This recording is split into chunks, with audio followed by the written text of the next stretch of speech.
Why you gotta wait, make you start the show? Ladies, gentlemen, boys and girls, come one, come all. Yeah. Yo, G. I see y'all coming in. We got Dr. DeCosta. Pretty Jason. This going on, they hitting it now. Lucky Bill. Oh, you my Christy O. Todd. Oh, they flooding in. I see them now.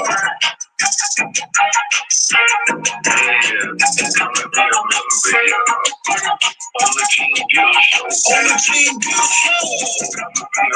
Yeah. On the Team Gill Show. On the Team Gill Show. Remember? On the Team Gill Show. On the Team Gill Show. Come and be a member, y'all. I remember. On the Team Gill Show. On the Team Gill Show. Come and be a member, y'all. Yeah. On the Team Gill Show. On the Team Gill Show. Come and be a member, y'all. Remember? On the Team Gill Show. On the Team Gill Show. We talking that real shit. What's going on? What's up? What is that, friend? Alright, it's paperwork party, man. I'll send you on my Instagram today.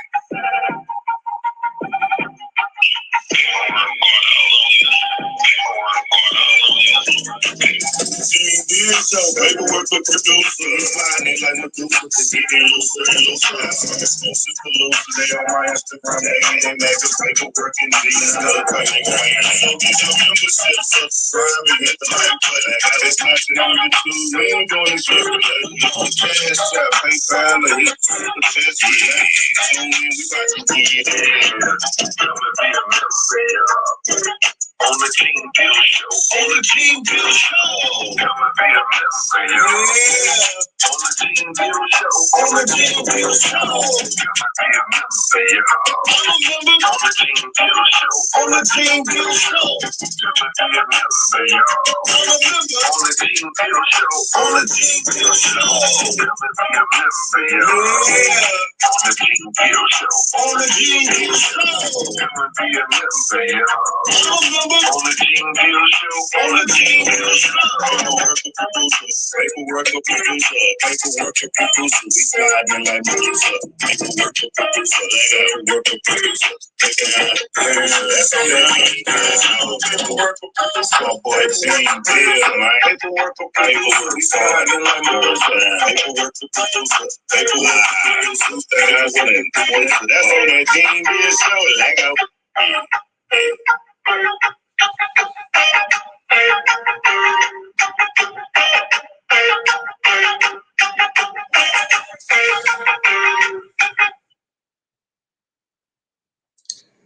Why I love that intro song.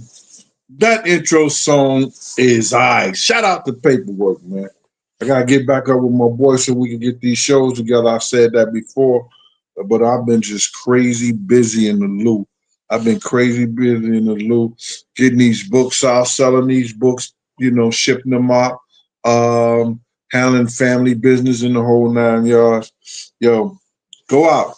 My World of Bodyguard and Hip Hop Star. If you don't want a signed copy, you can get a copy on Amazon.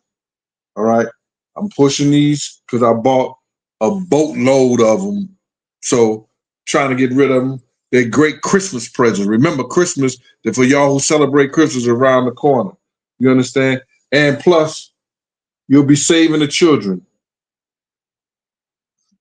Yeah, don't I look like one of them young refugees talking about, for 50 cents, you could feed this child right here. For 50 cents a day, you could feed him. Like what to say to children, kids. Whoa, crazy. All right. Now we got this one right here. My World, Life After Death and Bodyguard and Hip Hop Star. Something that nobody ever did before. I thought of it. This QR code right here will send you to some pictures directly. I'm not letting the people get it free. We'll send you to pictures inside the book. This, you know what I'm saying? Send you directly to some pictures. This code right here. All right. Let's get to this program. Listen, man. I heard a remarkable story.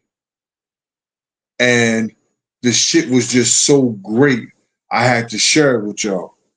But before I share that story with y'all, you understand, I want to do a shout out to one of the greatest men that ever did it. That was Muhammad Ali. He wasn't the only activist and a fighter. Muhammad Ali was a leader,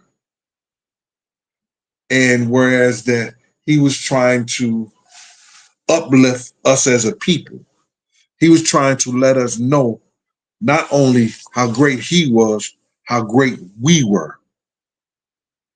If you listen to some of his commentary and speeches and things, the things that he did, and he was allowed to go to, I think, Oxford or Harvard and teach seminars and things like that. Muhammad Ali was just, I think he was an entity, part of God, Christ himself. Sometimes Christ put out entities of people who are leaders to uplift and bring the people mind out of bondage. I don't care what none of y'all say. I've been in the company of Minister Farrakhan. He has that entity of God inside of him. I don't care what nobody say.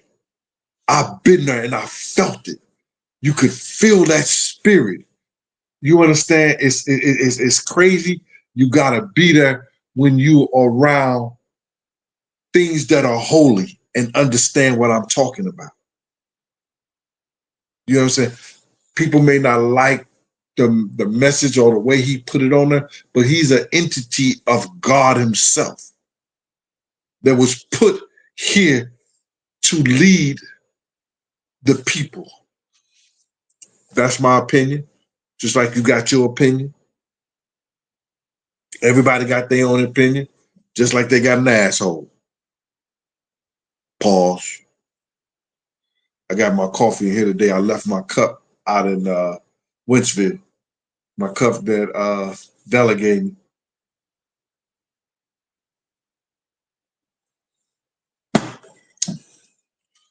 Straight black coffee, and I'm going to the gym and black out.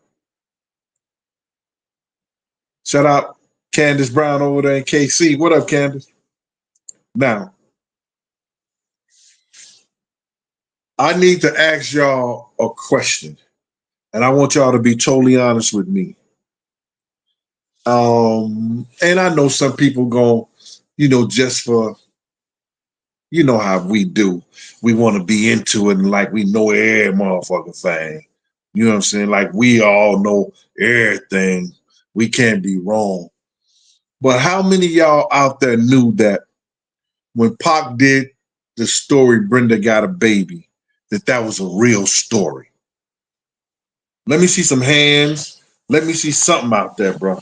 I'm finna push the new comment button. Hey, honey butter.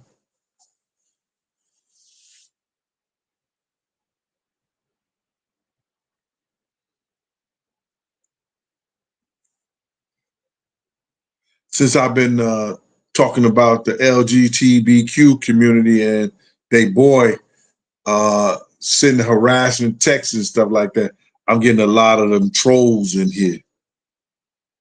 I think I'm 10 times the normal, man. Come on in here. Help watch and boost the channel. Like and subscribe. Do something.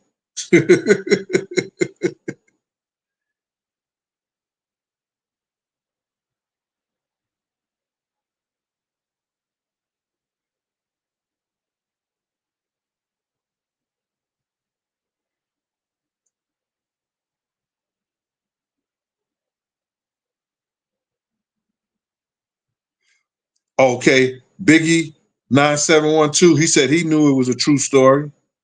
Anybody else know?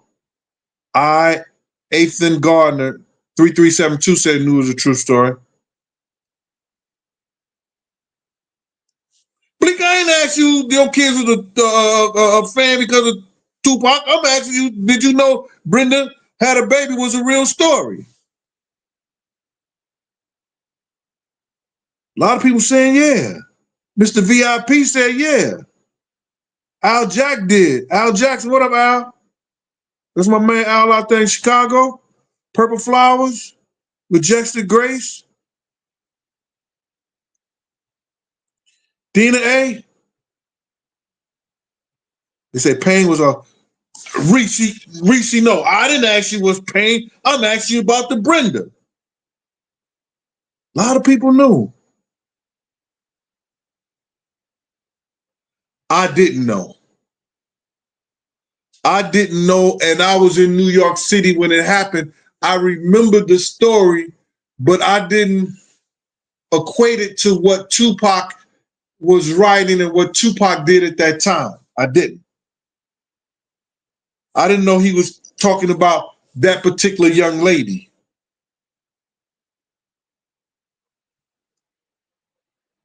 Look at Running Back. Knew what again? Duh. I'm only 3.5 years old. All right, Running Back. You got in here late, huh?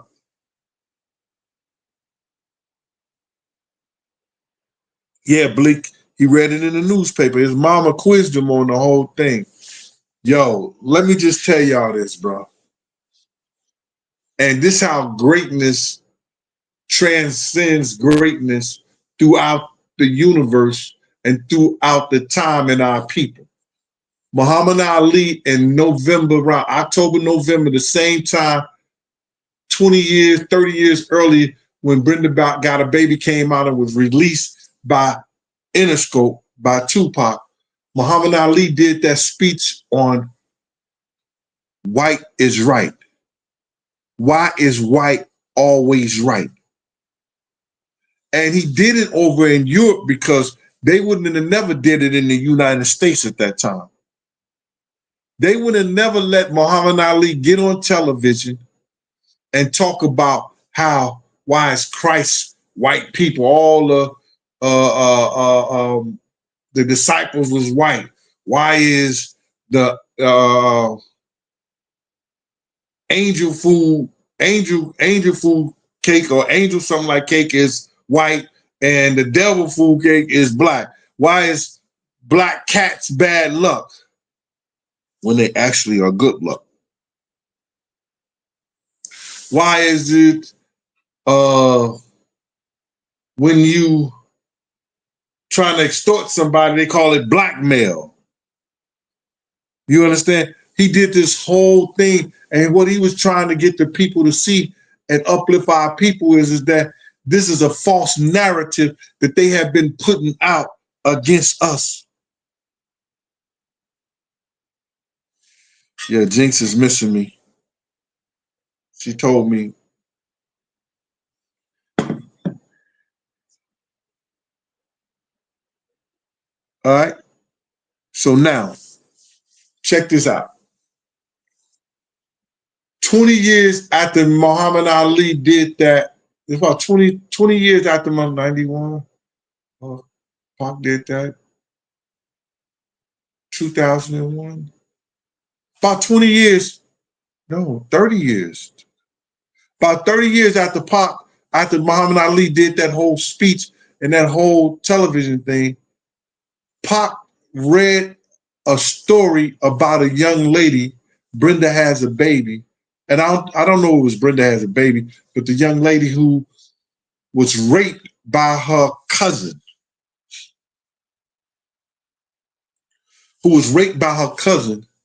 and she was 12 years old. She carried the baby. When the baby was born, she delivered the baby on her own and threw it down the trash compactor. One day before the trash compactor was supposed to crunch everything together, somebody heard the baby and They got the baby out of there. They got the baby out of there. The baby was put up for adoption by some people. And the people end up moving to Vegas. Do anybody know this story? Because this story is so great right now to me. And it just shows you how great and good God is that I wanted to give you my version. But if y'all don't want my version and y'all already, know this story, we could do something else. We could say something else.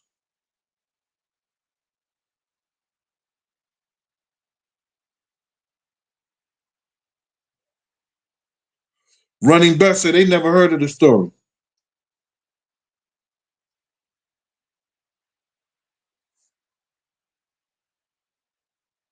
Thank you, Glenda. Glenda said, Gene.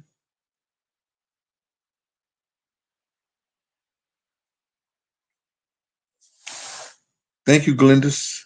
All right. So now, check this out. The people move up, and the kid grew up in Vegas. But the story is crazy. So now, a day before the kid was about to be crushed, they found the kid in the trash compactor. And, the girl I think she may have gotten charged with the jail, whether they took the baby. The baby was put up for adoption, the whole 9 yards. So now, one of Pac's, I think she was his publicist or something like that. Lisa, what is it? I wrote it down.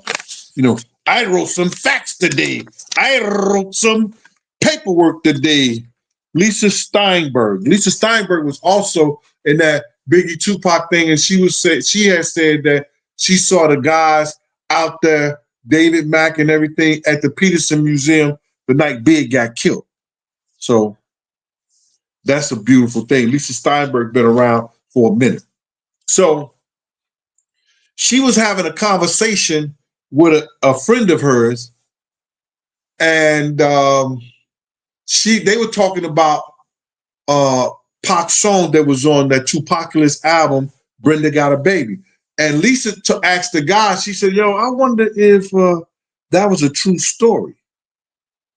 She always wondered, was that a true story? And the man said, yeah, it was a true story that Pac's mother read to him in the Post, out the New York Post, while he was on the set shooting Juice in his thing, and he told about it. Then Pac told this dude hates Puff. Always gotta get back to Puff, huh? No, but he was married to one of the Total girls, and he knew how bad that he was treating them. So yeah, I'm gonna hate the nigga that probably tried to do my wife and do some bullshit like that. My girl, fuck him out of here. Yeah, right. He got all the right to do it. Then it's back to Puff again, huh? Why don't y'all let that man do his time? Why y'all keep messing with that man? He ain't going to jail. He'll be out. He coming to get you, Gene.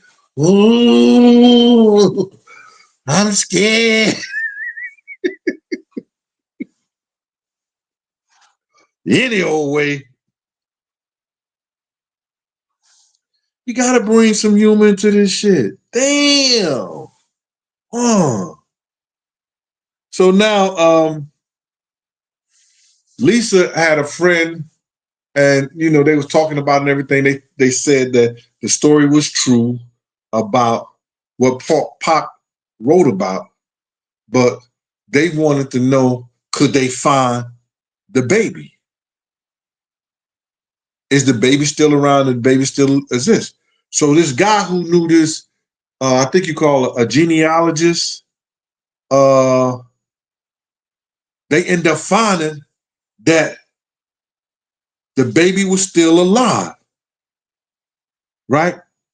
So the man called the guy texted him and all this other shit like call, and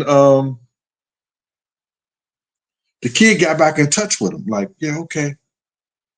Let me see. Now, in the interim of all this and all this stuff is going on, this kid name was Devon Hodges. Devon Hodges. So his parents had just died, his mother and his father that raised him, not his natural parents, but the parents that raised him had just died, and he had to do he was feeling a certain kind of way. He really wanted to know who his natural and his people was. So he had did what you call one of those DNA gene tests, and they said that his people was from the Drew Ali public housing in the Brooklyn where they found the kid at. So he ended up finding out that he was that kid and found his whole relatives, all his parents. They had been looking for him, and they said they had been looking for him for a crazy long time. And they got a book out right now about Tupac, but he's the forefront of that book, which is great that part of the story is coming out because Pac had took something in reality that really happened and made a story out of it. He made a story. Big was great as doing that. How true some of the things was, some of them was kind of true. You understand? Some of them was kind of true. Him being in bed with a chick and she messing with an NBA player and all like that. That was true. For the people who don't know, that was true. So Big was making stories like that too. You know what I'm saying? So Pac making this story that out the newspaper and immortalizing it by putting it on at the time wax or putting it on CD or tracks or whatever like that. It's crazy that they come back and this kid find his original family all because of some nosy white folks. No, they wasn't nosy. They were helpful. They were helpful in finding out that this kid still exists, his name, he gets to know his real family, and he lives in Vegas. Let me tell you the crazy shit about this whole story. They get in touch with the mother of the kid. I think her name was Michelle Soleil. They get in touch with the mother of the kid who grew up in Vegas, that this incident happened at the Drew Ali Projects in Brooklyn. They get in touch with the kid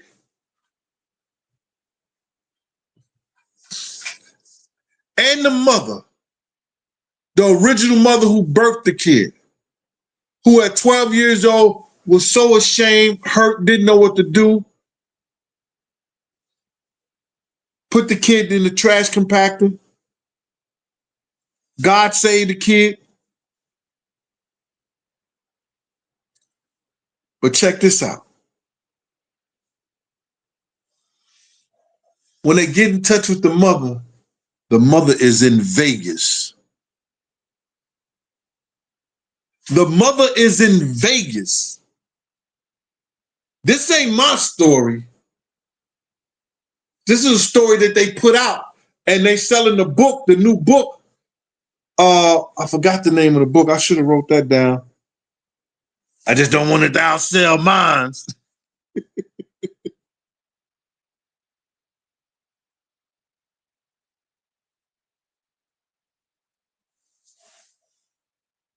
They get in touch with the mother and she said she had been looking for her baby all her life.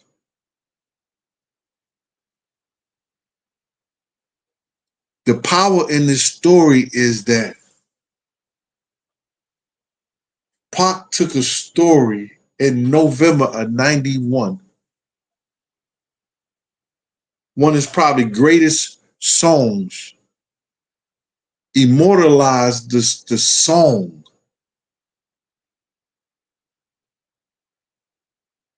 from a tragedy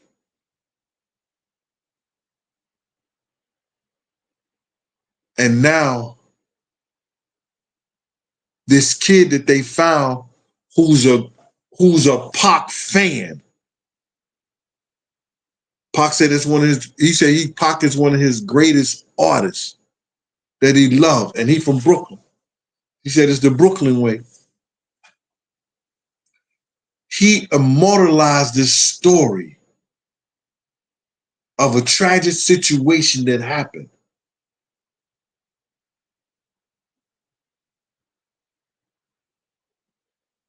And you can't tell me them finding that kid, this kid finding his mother being in Vegas, the time he's lived in Vegas. He grew up in Vegas. You can't tell me that ain't God.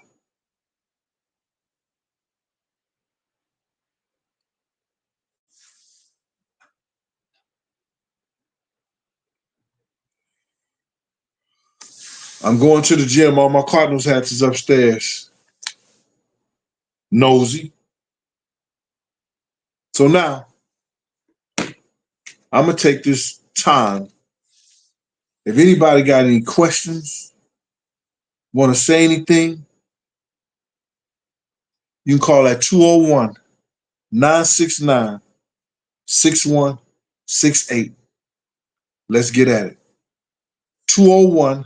201-969-6168.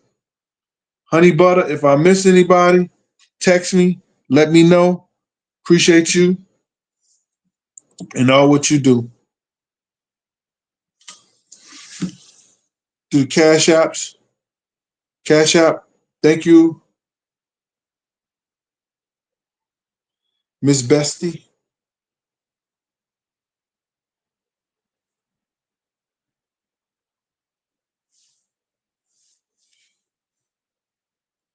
Hello, this is Gene Deal.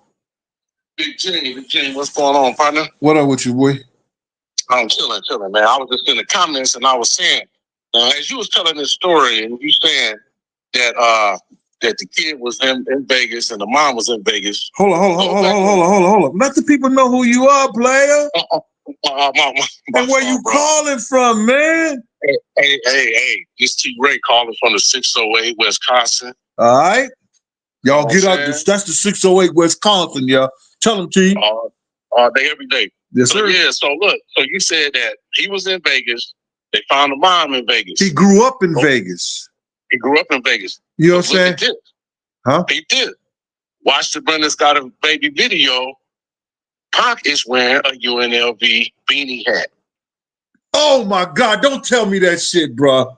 Go watch the video. It just popped in my head as soon as while you were saying this. And I'm like, what? Yo! What is the irony? Did y'all just hear that? Yeah. That's crazy. Yo, is that crazy, y'all? Man, ain't nothing crazier than that. That shit is, yo, the kid grew up in Vegas. He left Brooklyn and grew up in Vegas, bro. Yes. Pac left. Hold up. Pac got killed in Vegas too. Yes. Oh my God, this shit is eerie right now. Man, that's beyond eerie, man. When you said, I said, man, you sitting here saying call in. I had to call in and say that, man. It just popped in my head when you said it, bro. Running back said divine intervention. That's crazy. Yo, hold up. Oh my God. Dog, that shit is crazy right now to me.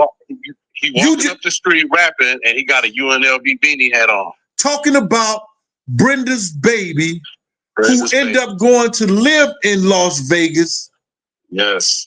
And he ended up dying and being murdered in Las Vegas. In Vegas. What is the chance? Oh my, yo, that's some spiritual, what you call that? Divine intervention. No. This is called 6 degrees. No. Well, nah. Yeah, you got me thinking nah. Yo, man. Listen here, man. It's called it's in the spiritual realm. It's called it's in the spiritual realm. It's not karma. It's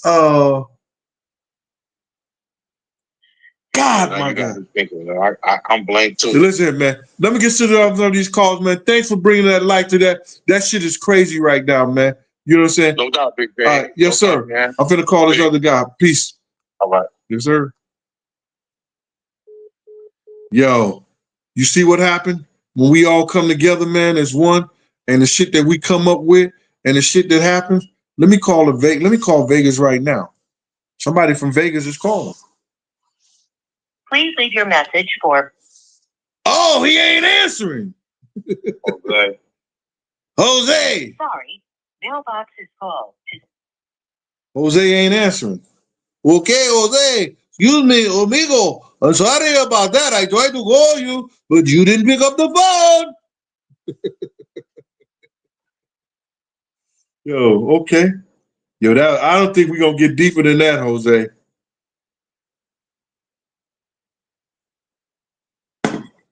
That joint right there was mad deep.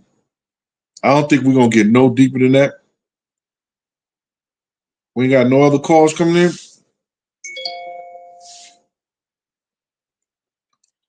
Oh, Jersey Rick. Yo, Jersey Rick just sent it. Pac got the UNLV. Yo, that shit is crazy. It's called. What is that called? What is that realm called? The realm is called. It's like when the spiritual realm meets the physical realm. Come on, you smart ass people out there. It's when the spiritual realm meets the physical realm. Oh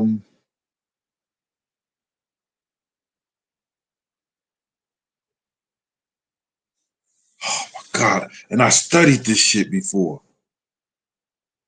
Oh, I guess people are scared to call Big Gene in now. Let me see, is Jose available again? ¿Qué paso, amigo? Tranquilo, suave.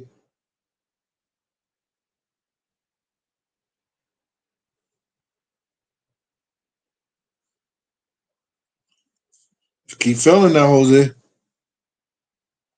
Sorry, papi. Papito. No, somebody says call. No, it's not Deja Vu. Not the Prophet Ram. And Tupacalypse. That was the name of that album, Tupacalypse. I can't even think of it, y'all. Like I said, I got the phone lines available for people that want to call in, ask a question about what we're talking about, or just want to ask a question. Looking at it right here. And maybe my phone is, did I got my phone on Do Not Disturb? No, I don't, because Jose just got it. It just came in. Okay. Ring, ring, Jose. Leave Jose. No.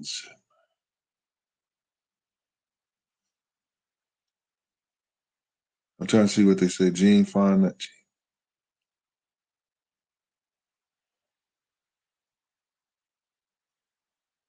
What other Tupac story, Reese, you know?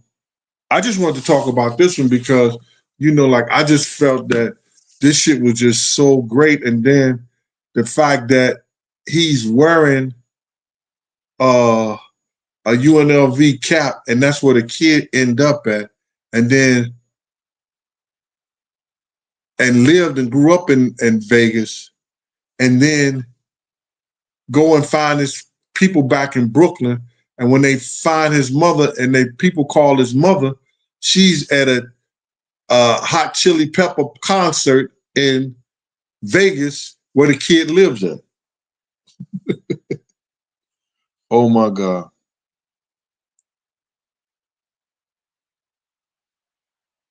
The spiritual realm,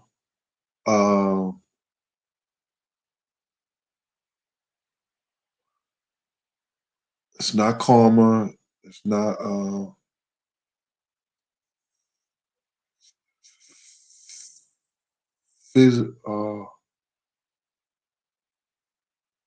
man. Oh my God. I'm throwing a blank, y'all, and I want to apologize for that.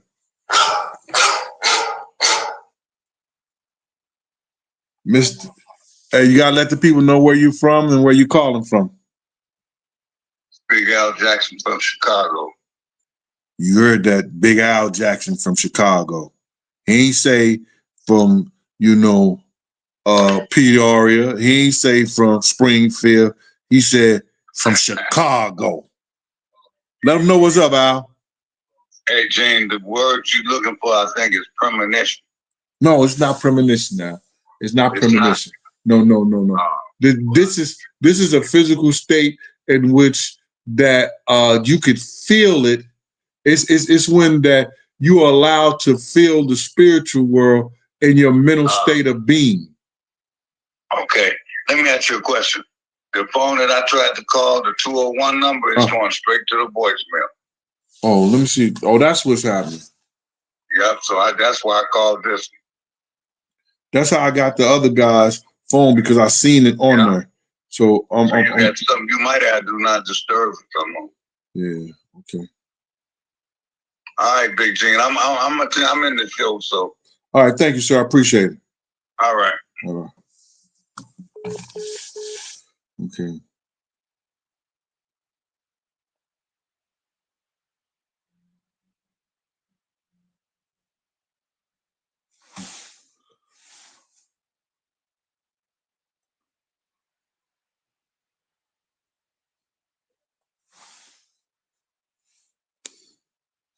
Even if it goes straight to voicemail now, if I see it, you guys, I'm going to pick up the phone.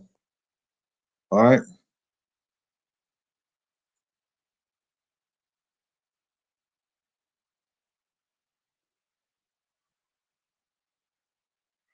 Okay.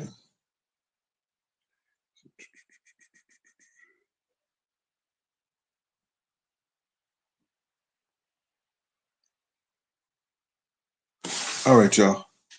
Anyway.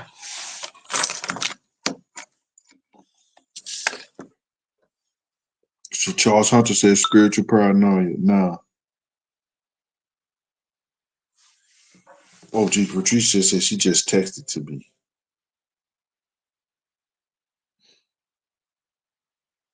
Let me see. She said, supernatural. No! OG Patrice, I'm just playing with you. It's not supernatural. It's a literary term, but it's not supernatural. No. Well, that's crazy, man. Oh my God. And I don't think nobody even caught that when Pop did that video, that he had a UNLV hat on and that the kid grew up in UNLV in Vegas. And that was 20 years difference. That was a 20-year difference or longer. When Pop did that video, that kid was probably still living in Brooklyn, being adopted or something. But then he grew up in Vegas where Pac died at in Vegas. Man, you can't get no realer than that shit that we just experienced. This story that we experiencing and people really dissect it and go through it, that shit is phenomenal. It's crazy. And I'm glad I could share that with y'all today.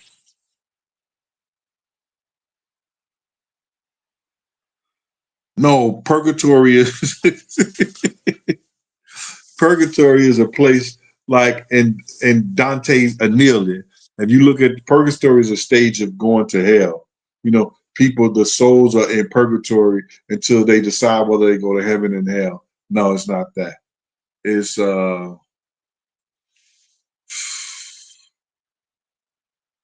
guess I'm gonna have to post it later.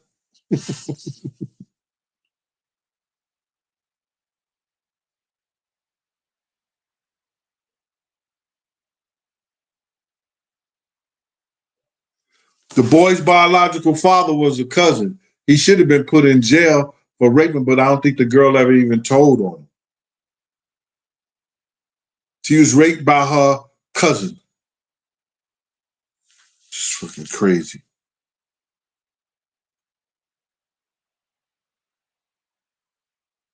Hey, Christio, what up with you, man?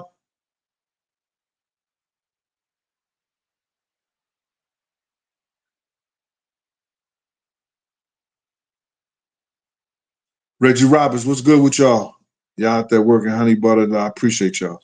Uh, Hold up. The spiritual realm is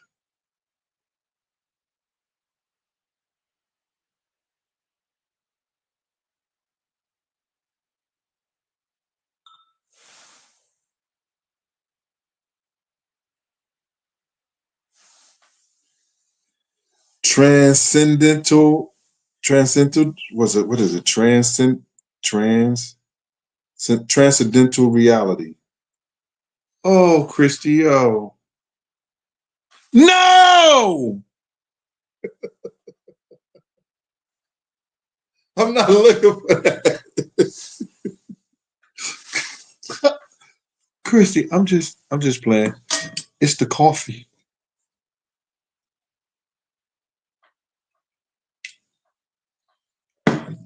It's the coffee.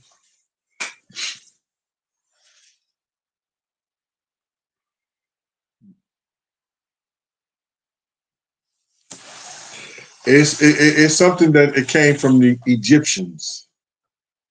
You know what I'm saying? When you look at karma, karma is a word that came from the Egyptians.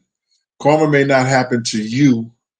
It may come back into that spiritual realm, and that's your family spiritual realm. Somebody with a weaker spirit or weaker frame of mind or whatever you may want to call it, the bad things may happen to them instead of happen to the person that initiated the trauma, whatever. No, it's not dimensioned. It's not dimensioned. I mean, it's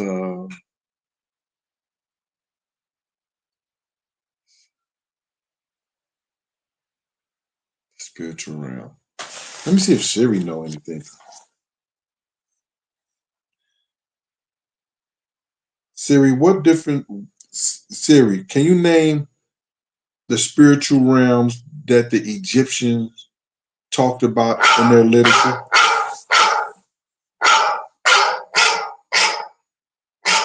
I ain't even online. They're saying yes, honey bun.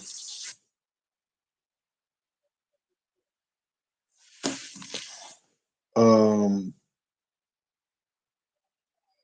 or try. See, can they text me and I'll call them back. See if the text, because they saying this phone is not online and I don't know why it's not online. Shit's crazy. They saying that touch while letting others know you're available via satellite.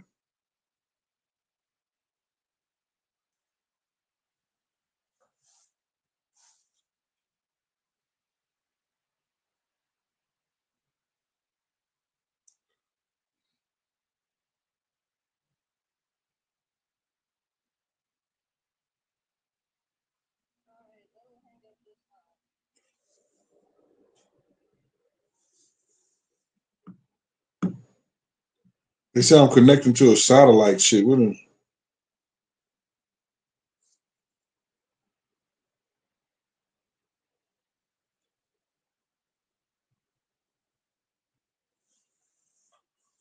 they turn left to find the signal.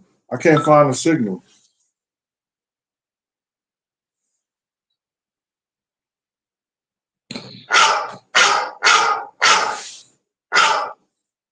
What's going on? You restart your phone, and that should fix that. Just All right. power it off, power your phone to the restart. Yeah.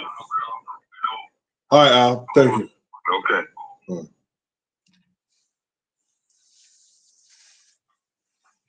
You got all these technical people around here. They're going to give me instructions on how to restart my phone and get it back going for you guys. Really appreciate that.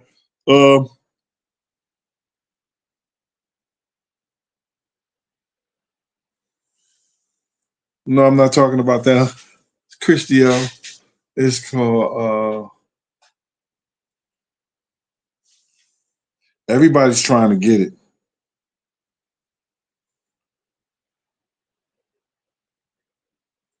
Majesty Grace.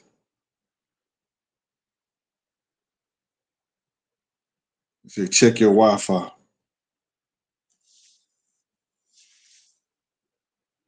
The Wi-Fi actually is working good. I'm right here on this thing with you.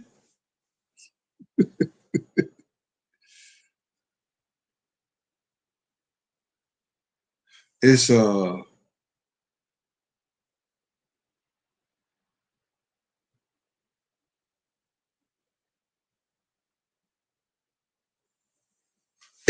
it's like, let me ask y'all something, because I had a conversation with someone and I was telling them it's like when, have you ever smelt a person?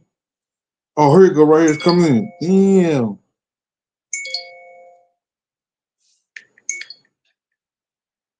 And I was thinking that nobody loved me.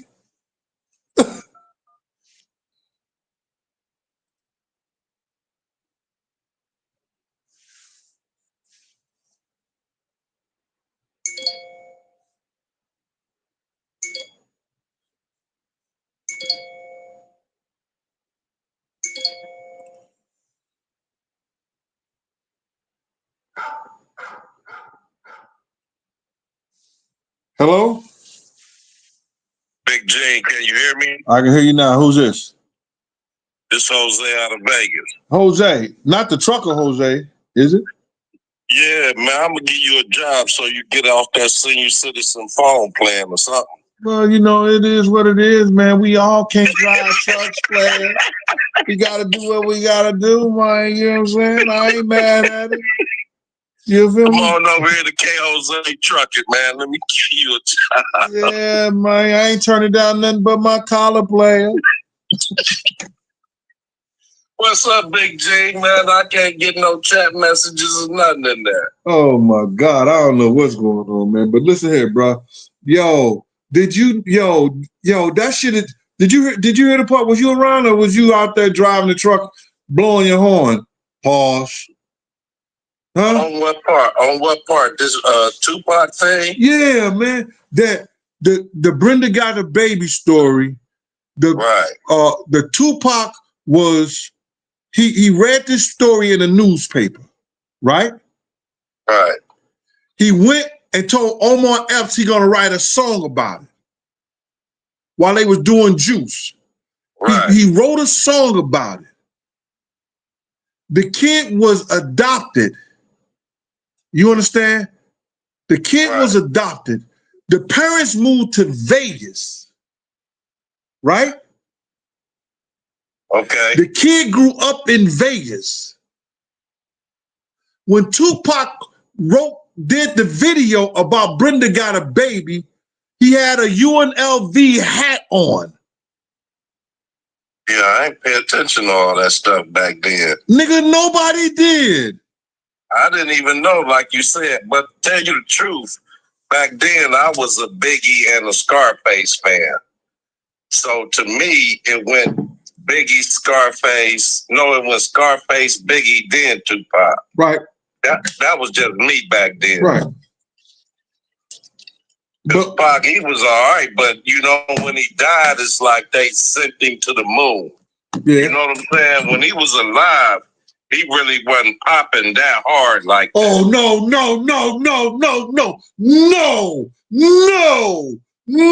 dog. Stop it. Come on now. Stop it, dog. Stop Oh, it. now.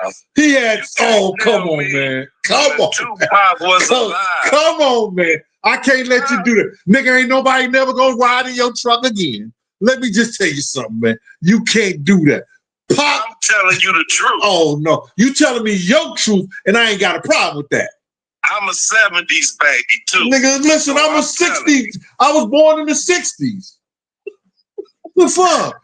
Back when Tupac was alive, he wasn't popping that hard. No, bruh. All eyes on me. Get out of here. Machiavelli. He was decent. All eyes on me. Machiavelli. Hold on. Stop it, man. You gonna tell me Tupac was over Scarface back then? Oh, yeah. Oh, yeah. Oh, yeah. Oh, yeah, nigga. I can't Easy. Big G. Easy, nigga. Excuse me, sir. Excuse me, sir. Easy. Easy. No, I can't give you that, bro. When they did Smile, Scarface chewed him up on Smile. Man, listen here, bro. Huh? We talking about lyrically, poetically, and music for the clubs. Tupac had it all, bro. Oh, no, man. Just like Biggie had it all. You can't name 2 songs that they played in the club that people danced off of Scarface. Hold on. Duh. Hold on. You got me. I have to go. Duh. Yes. Jose Trucking. Thank you for calling in, Jose. We gotta make sure you get your rice and beans order and everything like that. Thank you. We appreciate you. All I wanted is a shout out, man. I'm gonna come to Jerks. Yeah, okay. I'm in St. Louis right now. Jose Trucking, make sure whenever you want to ride on the dark side, call Jose in the trucking company. Salute, Big G. Salute, brother. I'll just fuck with you, Jose. Thank you, sir. Hold on. What's going on? Hold on. You gotta say that for the people, man. Let me put it for the people. Hold on. Now, this is Al from Chicago. Set it off, Al. Listen, there's no way Pac wasn't who he was before he died, because Scarface used to open up for Tupac on his shows. Ooh. Opened up for Tupac. Ooh. And all them back then. Ooh. Thank you for that, man. Appreciate you that. Appreciate you, Al. All right, Big G. Yes, sir. I guess you heard that, Jose. Yo, let me. Yeah.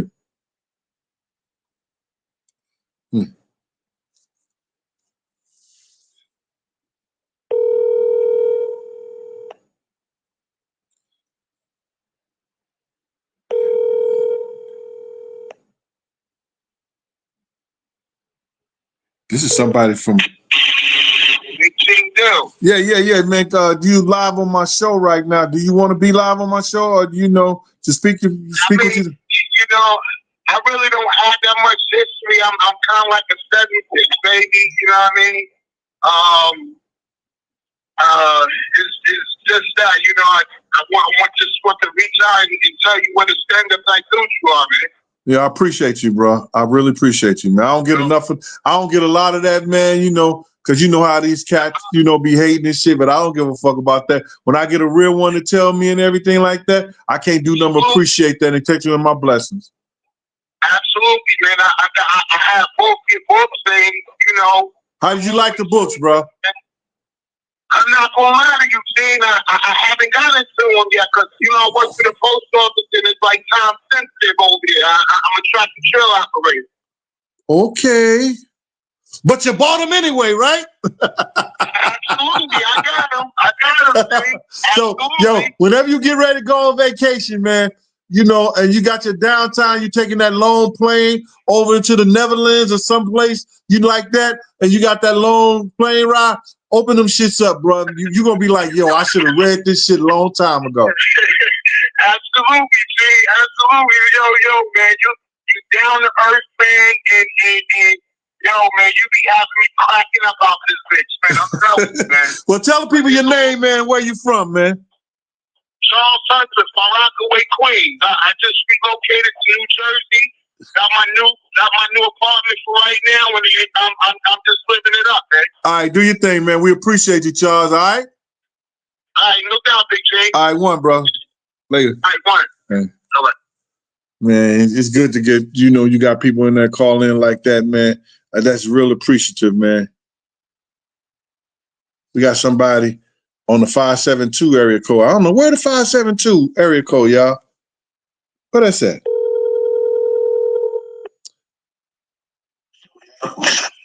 What up, Big G? What's up, man? Tell the people your name, where you from, and everything like that. What you want to ask about? Man, I'm from Oklahoma, bro. Oklahoma? That's what 572 Yes, at? Yeah, that's the new area code for Oklahoma. They Yo. changed the area code because too many people have 405. Yo, can I ask you one question, bro? What's up, Big Bear? Yo, what the fuck do okie dokie mean? Okie dokie is like a saying, like it's like. Because that's what Oklahoma saying, right? Okie dokie. Yeah, That's where it came from, right? I Yeah, always I'm want to 38 know what okie dokie mean. Okie dokie. Yeah, it's like saying like okay or all right or like that shit. Because I'm 38 years old and some of these slangs out here in Oklahoma, I'm like, wait, hold on. What you say about my mom? Oh shit. I'll go off. But hey, Big J, Yeah, look, go ahead, man, bro. I have one question for you, man. Go ahead, bro. So I've been watching all these other podcasts, and I'm not going to say what podcast, but No, you know who I'm talking about. But what Mr. Policeman said that what story that you said that night when Pac got killed, when Pac and Suge got shot, it was a rumor that some dude walked up to the car, and Mr. Policeman said that you lying and never happened like that. I was just wondering, is that the same way how Biggie died too? Did somebody walked up on Biggie's car too? Not at all, sir. First and foremost is that a motherfucker could say that I'm lying and everything, but a person who was out there, this is what he told us that night. You understand what I'm saying? And Suge Knight even said somebody ran up on the car. You understand? Did they do the shooting? And then if you hear Suge tell his story, he tells the story that somebody ran up on the car. What I was told is that, you know what I'm saying? They got them niggas, man. They fucked them niggas up. Nigga ran up on the car and tore their ass up. You understand? So now, if you look at the ballistics and everything, how did Pac get shot all up in his chest? Come on, let's keep it a buck. Since niggas want to talk shit, how did Pac get shot all up in the chest when actually, if somebody is swinging at you on your right side, what side you gonna go to? I'm gonna go to the other side. You're gonna go to the other side. So why did he get shot all in his chest? You know what I'm saying? He got gunshot wounds in his chest. If somebody didn't run up on the car, I don't know how clear or shoot it. I'm only going, and I said this. I'm going with somebody told me and my man Slick that night. That night when it happened. My conspiracy was I know it's probably what the police said is not true or whatever, or they confirmed it. But I always thought that Suge Knight hold that nigga up. But Pac was trying to jump in the back seat and Suge held that nigga. That's what I. Bro, you can't say that because nobody was there. Nobody even said that Suge grabbed Pac and did some shit like that. And the whole 9 yards is that, you know what I'm saying? That nigga loved that nigga, bro. You understand? You got to understand. And then that's your little nigga. You understand what I'm saying? Like you in that small. So I had a 740i BMW. You understand? I'm 6'7". I had the same year. I had a 95 740i BMW. You understand what I'm saying? So it ain't as big as motherfuckers think it is. Well, but at the same time, the Mr. Police Officer always said that when Pac wasn't around, Suge was always counting Tupac, like calling him, like a 12-ounce can because, he was supposed to get, messed up in prison. So when Pac wasn't around, bro, I'm sorry. I'm not even going to let you put that out there like that, because let me just say something to you. And I know this is factual. Do you hear what I'm saying? This ain't what nobody can tell me or nothing like that. When Tupac was in jail, I used to read his prison record. Do you hear me? I had the ability, anybody in the state of New York, I had their NYSET number or their DIN number. I could go up there and I knew who was calling them. They changed it now. But back in the day, I know who was calling him, who was visiting him, the whole 9 yards. Okay. What they got from the commissary, all that shit. We had the ability to look in there, and I used to look in that shit. And not one time did I ever see under the confidentiality or any of the reports that Tupac was raped in jail. Do you hear me? Yes, sir. And I never said that. You getting it right now, bro. But I never said that to nobody. And on everything I fucking love, bro, I used to read the confidence. Like I could go in there, put up his NYSET number, and I could go through the whole. I was nasty with it. You understand? I could go in there and know who called him, what time they called him. You understand? I could read the reports, all that shit. It was on the computer. And I wasn't even good at the computer. But when I wanted to be good at something, I was good at that. I'm the biggest fan. I'm the biggest fan of Tupac. My birthday's June 12th. His birthday June 16th. I was born in 87. He was born, 1972, 67, something like that. Mm-hmm. So we both Geminis. It's just, I don't like it when like so-called police officers. But I'm telling you on everything I love, bro, that was told to me. That somebody ran up on the car. It was told. It was only told to me. It wasn't really told to me. And I'm gonna just put it out like that. My man was on the phone and had it on speakerphone, and I was listening right there next to him. Meaning was sitting on the stoop. You understand? When they said, "Yo, man, they got them niggas." You understand what I'm saying? Wow, nigga ran up on the car and tore their ass up, just like that. Because there's always been a white cow like that. I always said it was a white cow. Yeah, I thought it was too. You know what I'm saying? Because I'm looking at my man because he drinks in the whole 9 yards. So I'm looking at you. That nigga, the fuck is he talking about? He said nigga ran up on the car and everything. Now, I'm on that shit too. You understand what I'm saying? But I know behavior. I know circumstances and situations. You understand what I'm saying? So I put that together as being trained who I am. So I take all the information and put the stuff together. You understand what I'm saying?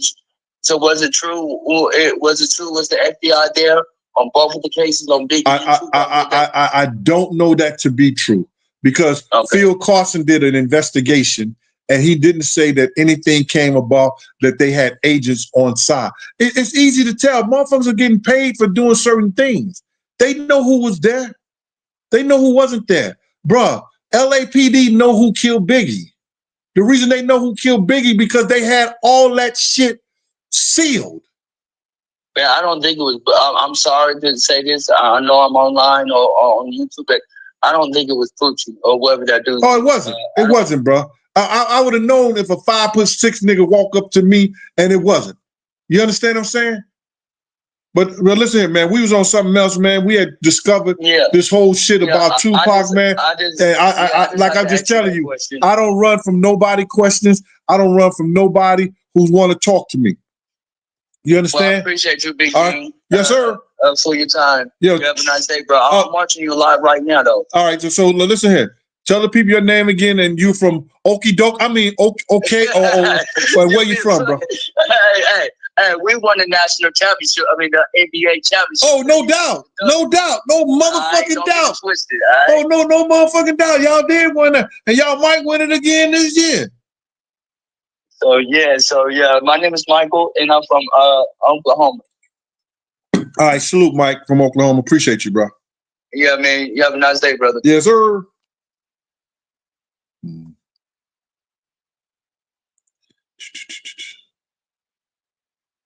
Now I'm finna call somebody from the 478. Now what area code is the 47? Well, I'm getting all these area codes niggas don't know nothing about.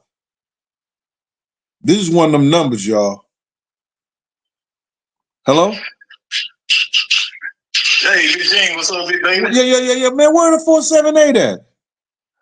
Macon, Georgia. Oh, you in Georgia. Back time, baby. Yes, sir. Yeah, do your thing, man. What's your name, man? You from Mactown? Tell people your name, bro. Yes, sir. Terry Mason. Terry. We got Terry on the line from Macon, Georgia. You know what I'm saying? Terry, what you want to ask a question about, Playboy? Oh, about the Tupac thing. You know, the Brenda's got a baby. Yes, sir. Yeah, I was 19 when Pop died. So when the Brenda's got a baby first came out, I fell in love with the song because it was different at the time. Yes, sir. And so I remember Tupac had did an interview. I don't know if it was on MTV or whatever. It came out his own mouth that he read that story in the newspaper. Okay. Yeah, and stuff about Las Vegas, you know, him wearing the Rebels hood and everything. And don't forget, Suge Knight also went to UNLV. Mm-hmm.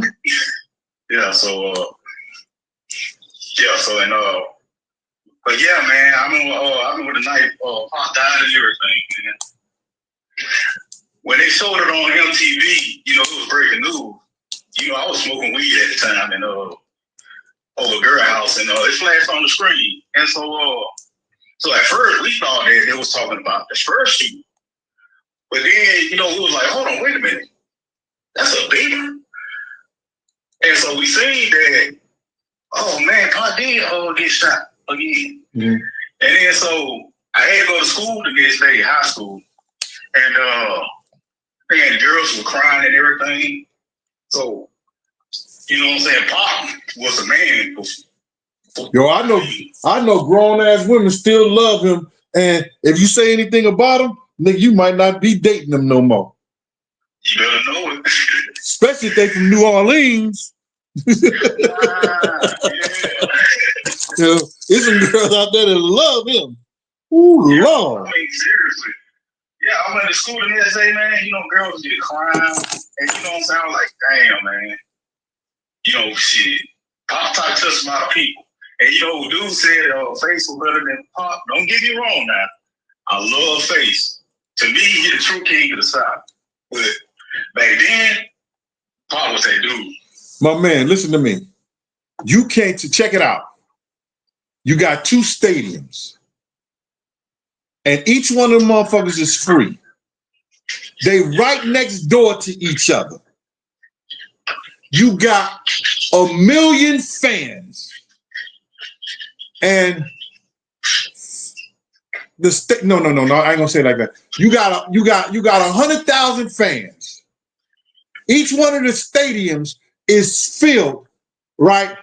You can get the same view in the whole 9 yards. You got both of the stadiums next to each other. You got 100,000 fans in the parking lot. 100,000 fans in the parking lot. They can go in any one of the stadiums. Which stadium you think is going to be filled up? Tupac Stadium or fucking Faith Stadium? Pop, no doubt. Thank you, sir. Appreciate you. Thank you for your honesty. Appreciate you out there in Macon, Georgia. This has been the Gene Deal Show. Appreciate your comments, sir. Hey, Gene, I want to salute you, man. I've been following you since you started your page, man. Yes, sir. And I remember when you came out with that sinful pie, I used to always want to know how to make that recipe. For which one? And you gave it to me. The sinful pie. Oh, yeah. How, did you ever make it? Pineapples, yeah. Did you ever make it? Plenty of time. Hey, yo, they love it? They love it? Yes, sir. Yeah, I'm telling you, yes, bro. Sir. That thing good, man. And Big J can cook too. Yes, sir. Damn good one. Yeah, thank you, sir. Appreciate you. And man, what be real nice, man, was somebody would love to see you and be sure have a sit down, man. I think that'd be wonderful. Yo, listen to me. I met Suge on two occasions, and I really didn't meet him. He was at Envy's, the club Envy's. I was in the background watching some gangsters because they told me, yo, Gene, just watch out, make sure shit is straight. You understand? That's the night they had Suge in Club Envy's. Wolf was in that club too that night. You understand what I'm saying? And I seen Suge in New Orleans when Snoop dissed him. You on stage and dissed him. I was there because Puff was trying to get at. He was trying to scoop up what's her name? Mariah Carey. You understand? Yeah.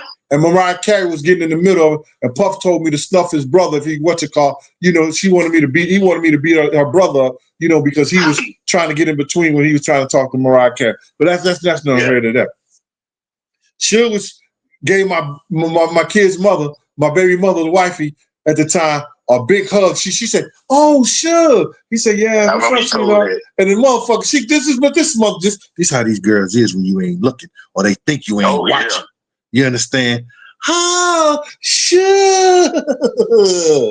Oh, Suge. When she turned around and I said, "Oh, Suge," she seen my face. You should have seen her face. I said, "It's time for y'all to go home now, right?" Mm-hmm. When I came home, she had the candles and she had the light thing like that, like she was gonna sucker me in right then and there. You understand? Make you forget about that.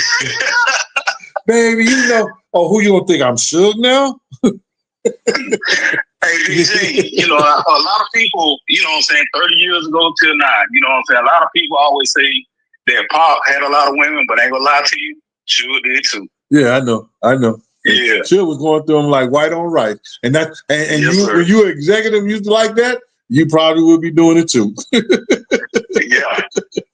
And I give Suge a lot of credit. Because a lot of the artists that was on Death Row back then, they didn't have albums, but Suge had them dressed up and living like, like they had, well, platinum albums. See, the thing about it is, I know some real gangsters in New York that fuck with Suge hard body. You know what I'm saying? Big D, Eric B, Chaz and them, they fuck with him hard body, and I had a lot of love for them. You understand what I'm saying?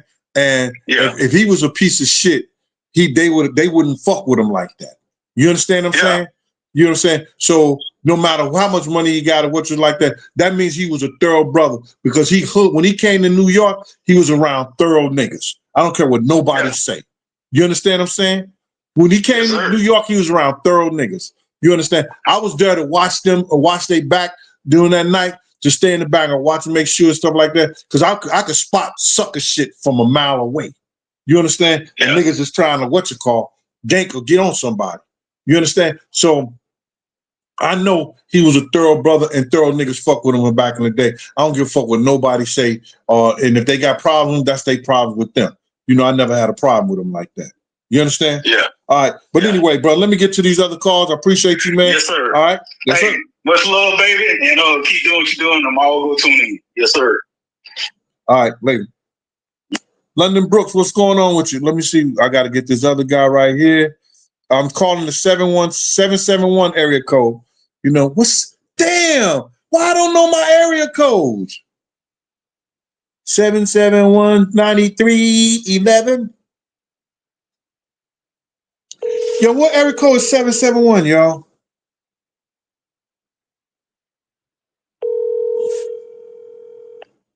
I guess they ain't answering. You won't find out today.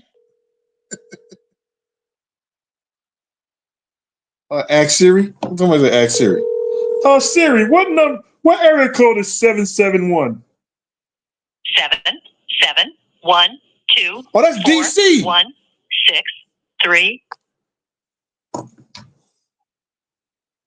I almost let them people number come out. Oh, dummy. Sorry about that. They ain't get it.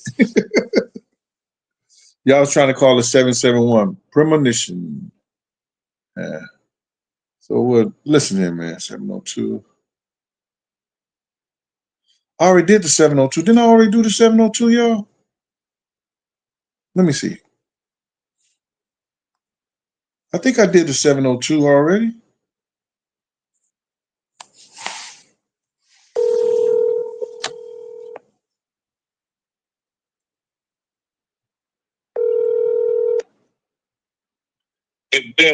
Yo, did I already talk to you, man? Yeah, I already talked to you, and I told you Scarface had Mary. That was killing Tupac. Oh, is this Jose?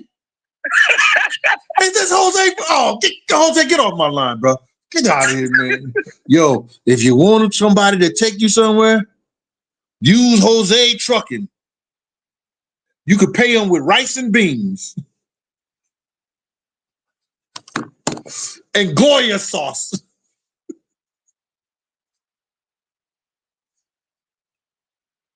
Paliqua, Pastillo, PRM, James, Monica.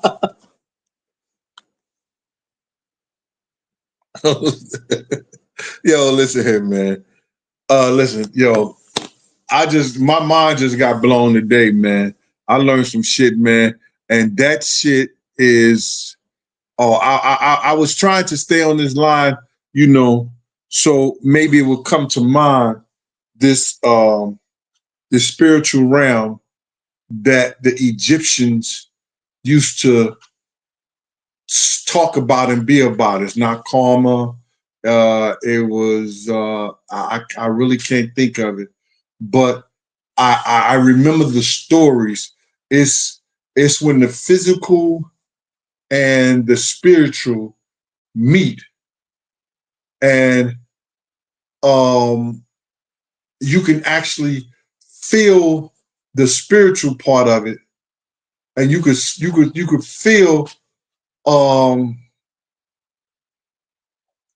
the person existence even when they could be across the world.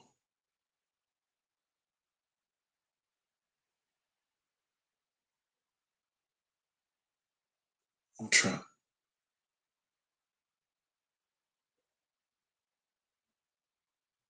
I can't think of it, man. Damn. I failed you guys today.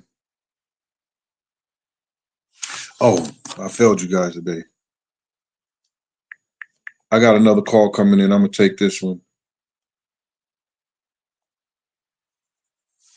The 209 area code.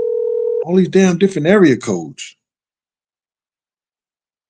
Hello. Hey, this is Big Gene. Can you tell us where you're calling from and what you want to speak about? Hi, yes, I am Ashley Matthews, and I watch you every day, and I'm calling from the Bay Area, San Francisco to be exact. Hey. Gene, let me tell you this before I say anything about Pac, because I knew Pac. Thank you, Gene. You did what nobody else would do. You had the courage when your life could have been in danger, Gene, to bring Puffy to jail. And I just want to thank you. Thank you. That wasn't me. Because nobody else, Steve Stout, and all these other people, no. But you, Gene, you by yourself, you did it. And I want to thank you. I want to thank you for me, and I want to thank you for Pop. Thank you. Okay. Thank you. Now, as far as Pac go, I have not read that man's book. I don't intend to read that man's book. Pac was not bisexual. That I want to say. Mm-hmm. I don't sleep with bisexual men, and I slept with Pac multiple times. He wasn't bisexual. As far as the other stuff he's saying, I don't know. But again, he ain't bipolar. He wasn't playing a acting or whatever he was saying he was doing, all that type of stuff. And I just wanted to put that out there. Well, see, I know for a fact when the people try, I didn't want to say nothing to nobody, but because we wasn't supposed to do that, but they didn't have no rules that we couldn't do that. You understand? Mm-hmm. We used to look up people's files and look up their psychological profile, because if Pac was raped in jail, they would have to do some psych work on him. You understand what I'm saying? Right. And nothing was in his profile. You understand? Nothing about that. Any kind of attack or anything that happened to anybody, it goes to a tier 1, tier 2, tier 3 hearing. And Pop didn't have no tier 1, 2, tier 3 hearing about anything that had to do with any kind of sexual contact with anybody. Right. Thank you, Gene. You understand? I knew that I've been knowing that for a long time. You understand what I'm saying? For putting that out there, because a lot of people still be believing that stuff. Whack, stupid 100. he eat paint chips. Yeah, no doubt. He's a paint chip baby. He's a paint chip baby. But yeah. You know what I'm saying? But his parents dope fiends. That's why he acts stupid me putting that shit out there. But thank you, Gene, for putting the truth out there. Because if it happened, it would have been in the report. It would have been in the first of all, it would have been in a correction report because they had to report every incident. You understand what I'm saying? And then they had to show that they did something, and that's a lawsuit. If a person is raped in jail, that's a major lawsuit. If a person is injured in jail, that's a major lawsuit for that person. You understand what I'm saying? And I never read nothing in the tier 1 or tier 2 hearings that anything like that happened to Pac. So all them niggas talking all that bullshit, and they could go look at it right now. It still exists. It does, yes. It still exists. You still got the tier 1, 2, 3 things. All you got to do is look it up. Go into that file. Know somebody who can use their code number because they changed it now. Now you got to use not only the NICE number, you got to use the case file number and why you on there looking for that information. You understand what I'm saying? Right. So it is what it is. People say what they want to say. Yeah, but I just wanted to share that with you, and I really just wanted to put out there thank you because nobody else, you was there before Cassie and everybody, and thank you. You brought them to justice. All right, thank you. Appreciate you. Bye. But I ain't got no weapon. I wasn't the one that put Pup behind bars. Had nothing to do with me though, Mom. But thank you for that comment. I appreciate it. Oh my God. Here we go, y'all. Listen to this one. Watch this one, y'all. Hello, yes. Please state your name, where you're calling from, and what you want to talk about, please. Hold on, sir. We had a technical difficulty right now. Please state your name, where you're calling from, sir, please. Rick is my name, and I'm from Jersey City, New Jersey. Yeah, so is this Jersey Rick? This is Jersey Rick himself. What's up, baby? Hey, Jersey Rick, how you doing? I'm good. What's with the digital underground voice? I know. Like Humpty Hump. We do this voice for our people that called in from Jersey. You know what I mean? Oh, what? It's a Jersey thing. You wouldn't know. Oh yeah, you would know. Jersey thing? It's a Jersey thing.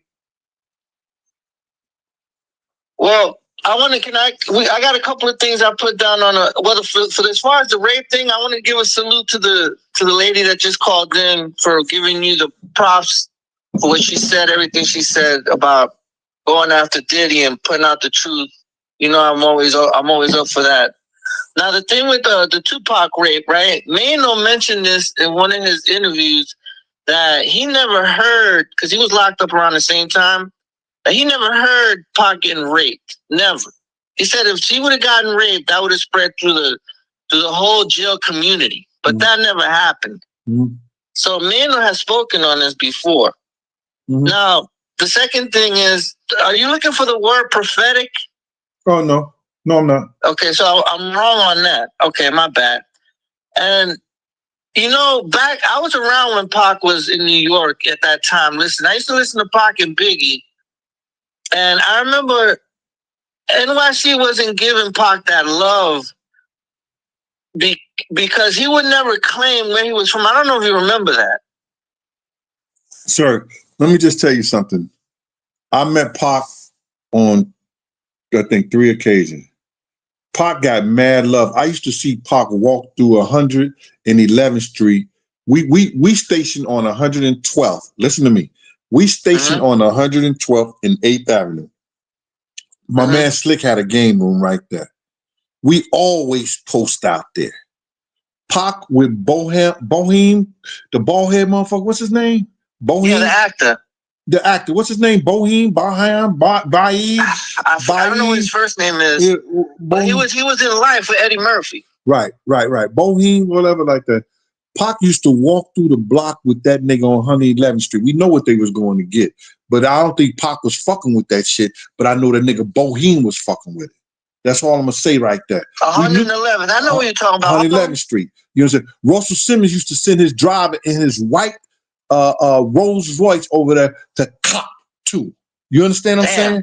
You understand? So Bohemian used to come right there. What you're talking You understand? Bohemian used to come through that motherfucking shit with Pac.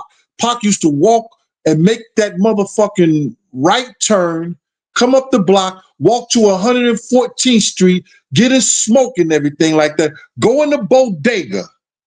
You understand? Because niggas wasn't like on some like on they, you know, like running over to him on a dick like that. Yo, what I want to speak, and they keep it moving. You understand what I'm saying? Yeah. And probably used to jump on the subway and go back downtown or wherever he used to do and stuff like that. But I'm not saying New York hate Pac. Pac got mad love from the streets because he used to be around there like it was regular. You understand what I'm saying?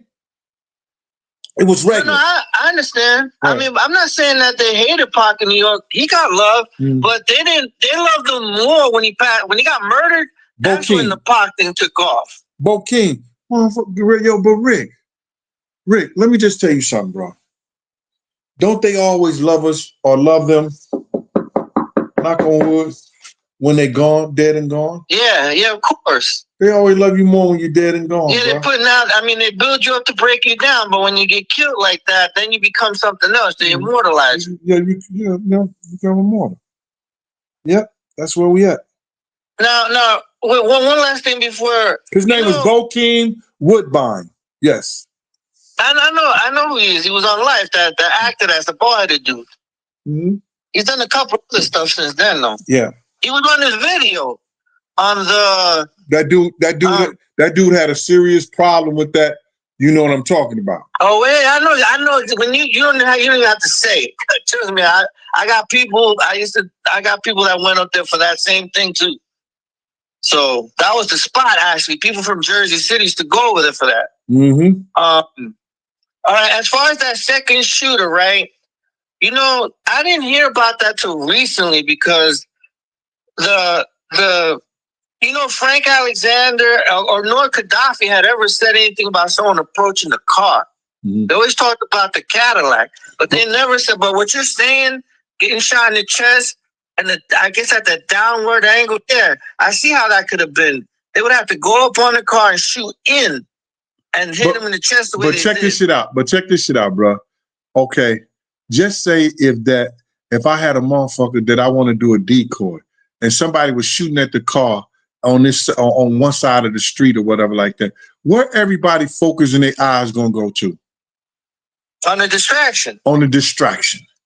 So everybody eyes go to the distraction. Motherfucker run out the car and handle his business the other way. Boom, boom, boom. Make sure it's happening.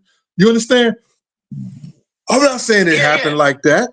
I'm not saying it happened like that. But when somebody set up a motherfucking hit, they set up a fucking hit. Just like Big was shot at the light at the car. You understand? Yeah. If they would have ran the light like we did, you understand? Follow the fucking leader like you're supposed to on a security team, then we'd have been all right. He would have been all right. Now, Suge always said that if you solve one murder, you'll solve the other one. Right. You ever hear him say that? Yeah, all the time. All right. Nah? Yeah, if you solve one murder, you'll solve the other one. They set that shit up. They set it up, bro. Listen to me, bro. In motherfucking, that's Suge Town. 662, that's Suge Town. They had to set something up. They couldn't be playing out there. So they had to have a setup, a facade. They had to do whatever they had to do to set something up to get a gangster in his own town. Like that. No, but what I was getting at was that the shooter, right, when he says if you solve one, you solve the other, does this have anything to do with Rafael Perez and David Mack? Because I believe it do. I believe it do.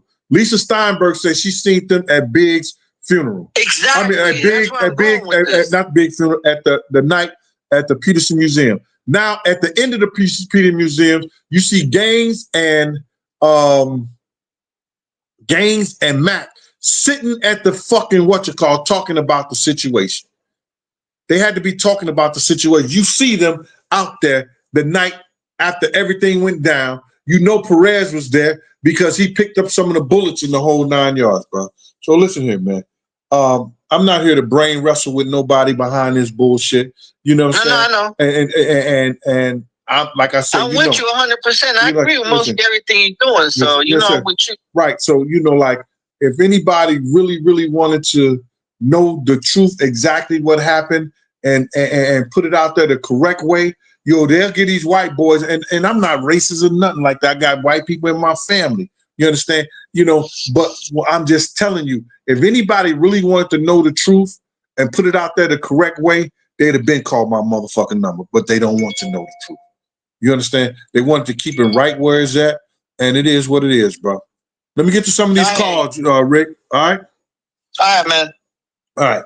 Be good. All right, Thank you. One.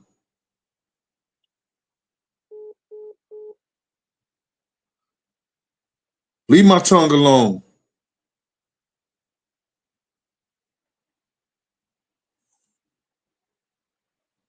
Calling somebody from the 5-2. Okay, let me do that. All right. State your name, where you're calling from. Hello? Yeah, this is me. I'm from over there. You know where I'm from. And? I want to speak on the Tupac thing. Everybody keeps talking about the Cadillac and all that. Go ahead. There's different stories going out there, right? But if you see the interview with Idi Amin, which one of the outlaws, he was in the back car, he says, I saw the Cadillac pull up. Then they say, then what? I saw the arm come out and start shooting. And then they said, what do you think? He said, they're shooting my nigga. That's an eyewitness that saw that. All right. Now, this is what I'm saying to you. There's another eyewitness, right? Huh? And that's Suge Knight. Suge Knight said somebody ran up on the car, right? Yeah. Right? So now, if somebody shooting at my nigga come out and shooting up my nigga, and I'm behind my nigga, and then they take off, how do you take off in that kind of traffic? How you do like that? Now, just say, where's your eyes going to be focused on? The niggas who shooting at your niggas, right? You're going to be touchy because the bullet is in it, right? Yeah, but you still going to be focusing on the niggas who shot your nigga, right? Right? But look. No. I just need you to answer the question, right? Yes or no? Wait, what's the question? If somebody's shooting your nigga or shooting at your nigga, right? Where is your eyes going to be focused on? You're going to be ducking. You're going to be not necessary. I seen niggas get shot and I ain't never ducked before in the world. I ain't ducked, bro. But look, but you also got to take, you got to take note that you can't believe everything Suge Knight say. Suge Knight been saying Tupac was alive for years. If you see some of the interviews, you see different interviews. But you know all that shit was a facade that he was saying, and you know that was bullshit that he was saying. You understand? You may want to put that out there, just to keep the whole thing and the whole story going on or whatever. I don't know why. I can't speak for that man. You understand? But I think that right now he's telling the truth way more than he ever said stuff before in his life. You understand? And it's a lot of times when people come down to, like they having certain things and certain problems and getting certain, like just say like he's cleaning his soul, that maybe he want to come out and he's telling the truth more so he did anywhere, anytime. I don't know. I'm not speaking for another motherfucking man. That's just like Clark Kent. Clark Kent held the fact that Big told him the night he got killed that Puff and D-Rock set him up to go to that party. On his deathbed of cancer, he came out with that. Why did he hold that shit for 20-something years, bro? And not say a motherfucking word to nobody? Why? Because still in the industry, Diddy was out. You know how that go. You understand what I'm saying? So we don't know why certain people do that. You understand? People don't understand this, and I said this all the time, nigga. I ain't have a dime to lose in the industry. All my money came from my job that I worked every day, my jobs I went to every other day, and niggas on the street that if they needed me to take care of some business for them, as far as, you know, holding them down or going places and doing things or whatever like that. I made my money that way. You understand what I'm saying? Yo, I got this chick coming in town, G. I need you to hold her down. You understand? Make sure she all right. Or yo, so I got my niggas coming in town, G. I don't want nothing to happen to them while they here. I need you to hold them down. I knew how to make my money, hustle my money that type of way. So the whole thing about it and what I'm saying to you is that you never know what niggas do, how they do, and whatever like that. I didn't need to make no motherfucking money from the industry. I knew how to make money outside the fucking industry. So it was all right for me to come out and tell my story because wasn't nobody gonna stop me from doing what I needed to do to feed minds. You feel me? Yeah. You know, so now niggas talk shit and say this and say that. Yo, that nigga this. You heard all the stories about me, bro. You heard niggas talk all this shit about, but you ain't never seen no real motherfuckers who got out here, who was right next to me, around me and stuff like that, and say that Gene wasn't no real nigga. He ain't take care of what he was supposed to take care and do what he was supposed to do. You hear these old suck ass niggas saying that dumb shit. Yeah, that's true. You know what I'm saying? So what I'm saying to you is that, you know, Suge Knight, for whatever reason, he's saying what he's saying, you know what I'm saying? And he's telling what he needs to tell is because he may got in a position in his life that he feel like that he needs to tell. You got to realize he come under that code where, you know, you're a gangster, you a street. Whether niggas want to say he not like that, he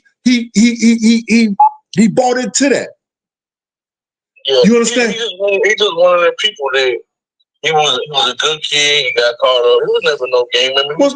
But see, dog, you don't even know that. If he bought into that and they say he was, you understand? You know what I'm saying? That's what he was. He had niggas that was gang members that he was bosses of. So somebody gave him that respect at whatever time they gave it to him. But see, look, you always say Reggie set him up, right? Then we say, well, Snoop Dogg did it one day. Then one day he said it was the cops. So like I said, you can't believe everything he say. And then, what about if it was all of them? Say he said, well, somebody ran up on the car. That could just be a figure of speech. I ran up on you. But dog, can I say something to you? Can I say something to you? And I said this, and I'm gonna let this go. It was a news person that did a lot of work in Vegas and did a lot of work in LA. Suge told her the same story over 20, 30 years ago when it first happened. Do you hear what I'm saying? Yeah, somebody ran up on the car? Yes. But like I said, it could be a figure of speech, right? Okay, how you figure out somebody running up on the car? He also say the Cadillac. If you watch the Antoine Fuqua, how you say his name, documentary, he said the Cadillac pulled up. And all that could be true. But what? Listen to me. If I was setting a nigga up and I was a cop, and which I was in law enforcement, you got a flank. Look at the Malcolm X killing, right? Are you listening to me? Well, I'm listening. The Malcolm X killing. Yo, nigga, get your hand out my pocket. Get your hand out my pocket. What everybody do? They look back up there where the nigga said he was getting his hand in his pocket. Wasn't nobody in his pocket. What the other three dudes do? Ran up there and killed Malcolm X. You get it? Yeah. So now I'm gonna. Everybody there says the same. Frank Alexander said, "I saw the Cadillac take right." off.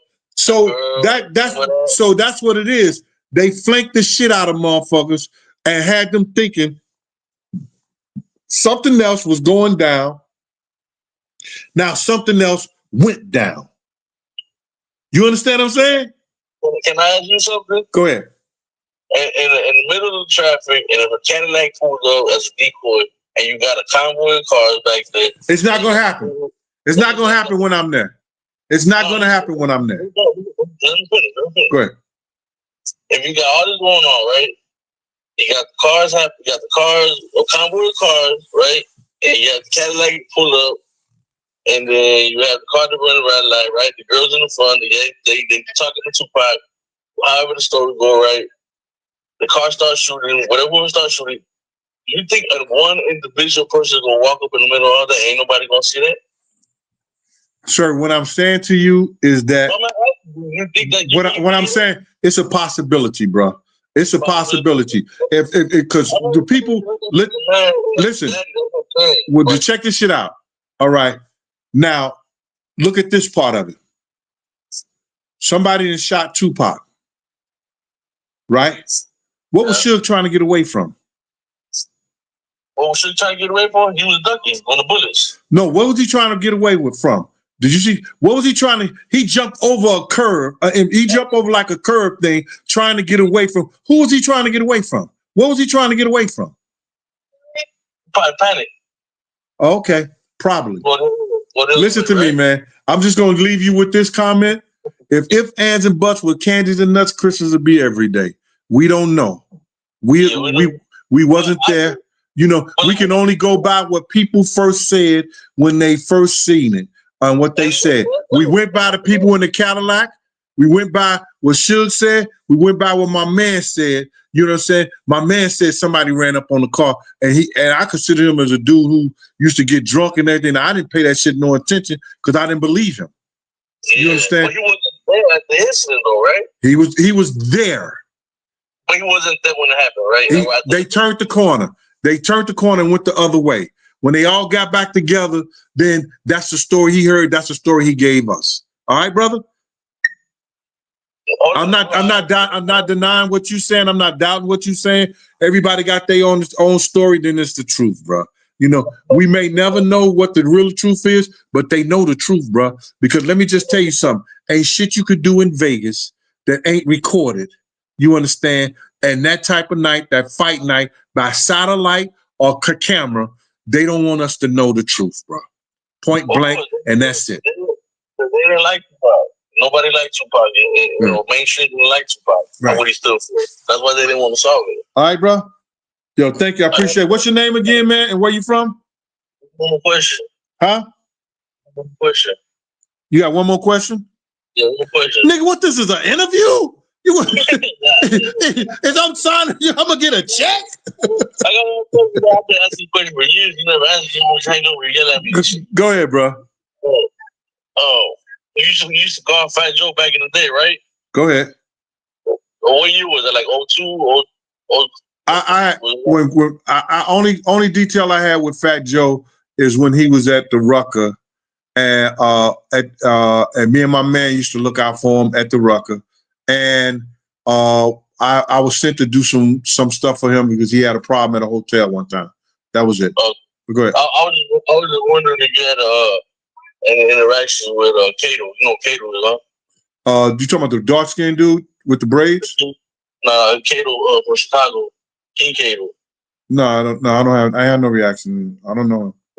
Okay, all right. Yeah, I've been trying to ask that question for years. I never get an answer. I don't know. Only Chicago dude I was dealing with back in the day, and that was JoJo Capone. You know what I'm saying? I know.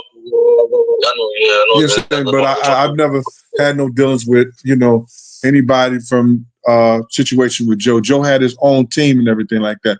The reason I handled the situation because his team wasn't with him, and I was sent over there to make sure he got out the hotel safe. You understand? And the other situation was at the Rucker when I was there at the championship where Jay-Z wouldn't let them niggas get off the bus, some old sucker shit. And, every time he was at there to play at the Rucker and had his team, I was there to make sure that he was all right. You know what I mean? Me and my man Bob. I'm gonna hang up. Look, it was just a question, man. Like, you don't have to. You used to answer my questions if I got questions when I text you, man. It was just a question, man. We still cool, right? Nigga, why wouldn't we be? Nigga, get out your feelings, man, with that bullshit. I can say what I want to say, how I say what I say, when I want to say it, whenever day I want to say it. Nigga, if you don't like it, then you don't like it. I don't give a shit about that, nigga. We are men. Yo, thanks, man. I appreciate your call, man. All right, later.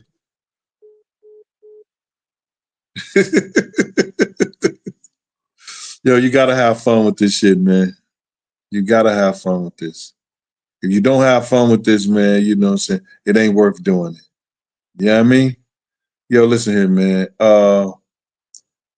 Did I already see that? Hold on. Let me see.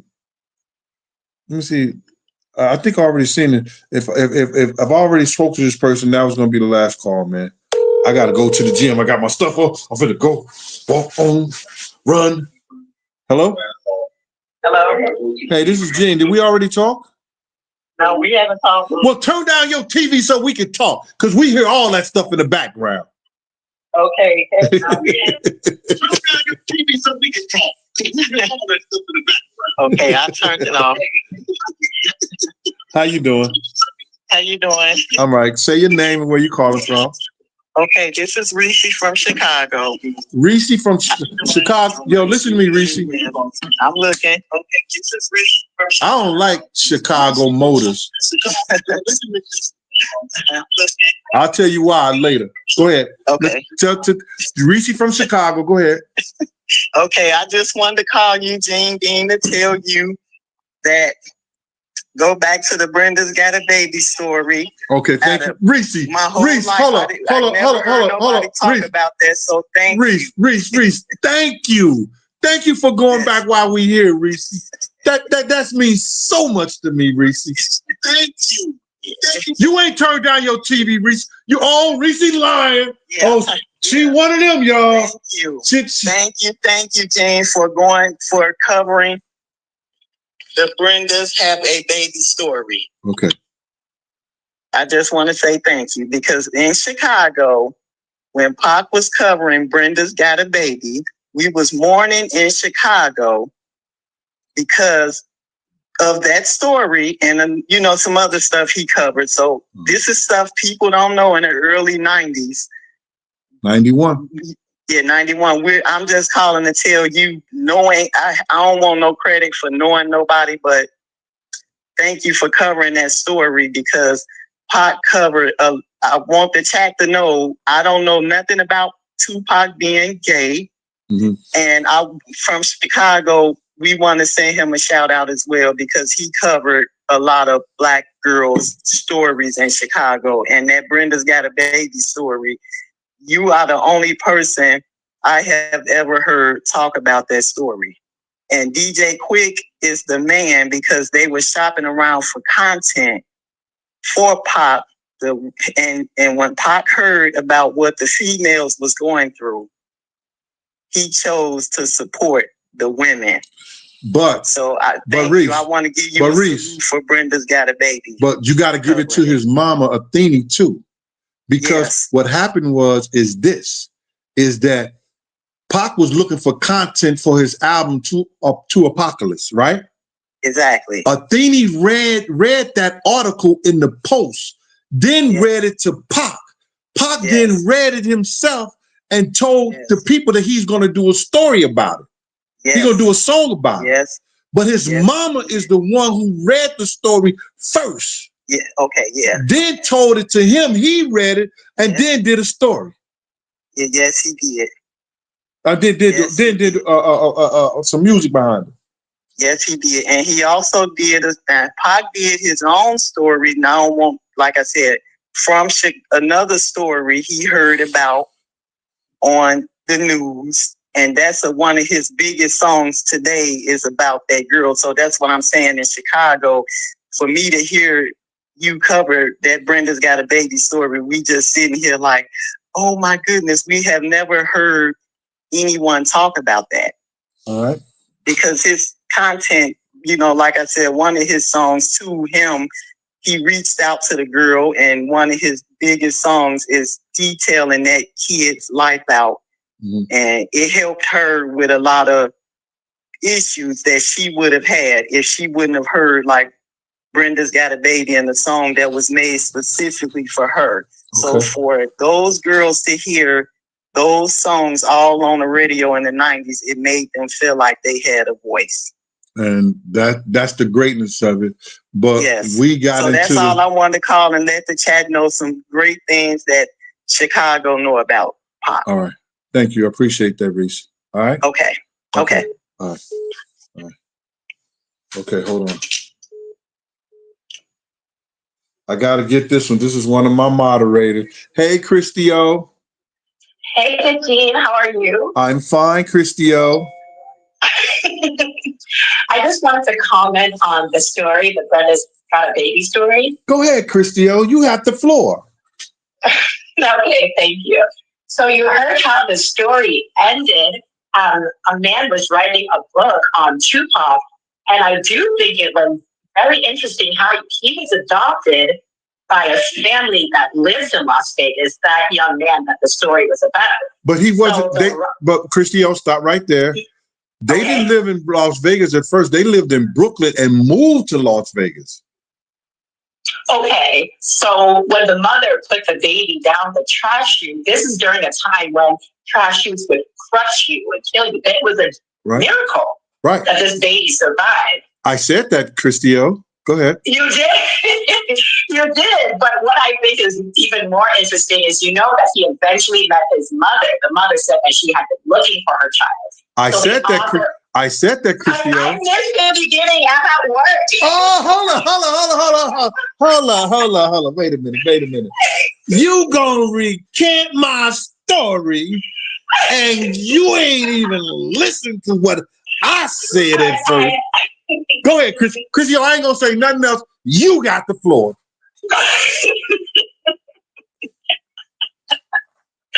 Okay, you said that part already, but I'm trying to look for the word that you were trying to call it. You said it's not transcendental. It's not called divine intervention. When you think of that word, can you please let us know? Metaphysical. Metaphysical, is that the word? Metaphysical. Oh. Thank you. Yeah, Christy O just brought it to me. I didn't know it. I was thinking about it, and oh Lord, it's metaphysical. Metaphysical. I did see somebody type that word in the chat earlier. Did they? Yes, I did see someone type that. For real? Exactly. I did see one person type that word metaphysical. So if they type that word metaphysical, let me know who that person is, Christy, so I can send them a book or contact them and see if I can send them a book or something. I will absolutely go back in the chat. Metaphysical is when that's what it is. When reality meets existence in the universe that is beyond the physical world and beyond our senses. So someone did say that in the chat. Oh my God. So they was on the same line. See, people, Gene don't know what the fuck he talking about. Gene don't Gene just like this. Gene is this, Gene is that, Gene is you understand? Oh my God. Yes. And it's actually Greek. It was coined by Aristotle. No. Hold.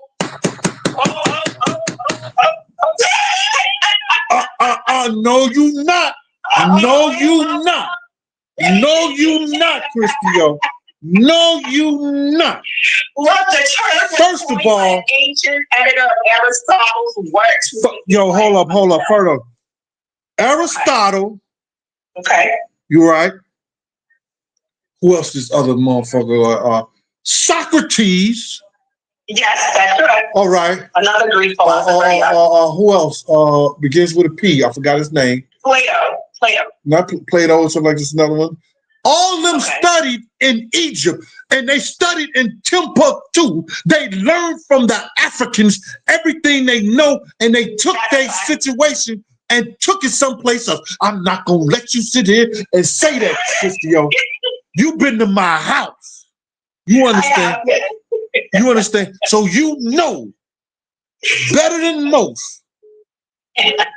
So you know, no, Lord have mercy, child. You're correct. They did get it from Africa. They got it from the Egyptians. You understand? Then they try to they had the people go destroy their fucking libraries, destroy their evidence, destroy all their stuff so they could take it upon themselves, Christy-O. No, that's correct. Right. That's correct. So that's what it is. It's the metaphysical. Okay. All right? All right. Thank you so much. Thank you. I was just having fun with you, babe. I'm glad you're a great sport. Okay to know. Yeah. That was fun. I was just having fun. All right. Okay. Bye-bye. Yes. All right. Oh, my man just called Lorenzo. Lorenzo, where your number at, bro? I don't understand. How the hell did I don't have Lorenzo's number? And I just seen it. Oh, that's what it is. Man, if I had brains, I'd be dangerous. Oh, I got somebody from Michigan. I got two people that need to. All right, somebody from Michigan. Hey, I'm going to get you, Lorenzo, after I get this person from Michigan, and then I'm going to call it a day because y'all don't want me to work out. See, they don't want me to get right now, I'm in my fat bastard mode. You understand? You know, I've been called you fat bastard, you fat this, you fat that. You understand? And I'm trying to get down to pimp size. So, you know, y'all want to keep me here on this line while I'm running my mouth when I should be running them laps. Big Gene, what up, though? Yeah, what up, who this? And where you calling from? This is Cheryl, and I'm calling from Old Town, Detroit. Oh, you don't live in no Detroit. You probably live in Farmingdale. You probably live in Dearborn. You ain't down by the 8 Mile or the 7 Mile or nothing like that, are you? Definitely so. Ooh, so you really a D-Town girl? Yes, sir. Okay, okay, all right. Well, go ahead then, Mama. I know you're trying to get your workout on, but I want to thank you. I also want to give you a shout out for cooking in conversations to your minds and all your supporters. And there's a few things I want to touch on. First, I want to ask you, what is your deepest root recipe that was passed down to you, and what do you love to cook? Well, I love to cook everything because cooking is a passion that I have that I love to do for people that I love. You understand? I do. So any kind of, I love to cook everything and anything. I don't have no favorite or no what you call. I love people to taste my cornbread. You know what I'm saying? Because, you know, everybody can't make no good cornbread. Say less, that touches the soul for sure. Exactly. and that what fills you up is that cornbread. You know, yes, yes, ma'am. And so I love to cook the cornbread, but I greens, you know, like everybody always tell me, yo, how you get your greens good every time? Let me tell you, you get your broth right, your greens gonna be right. You got to be able to cook that broth right.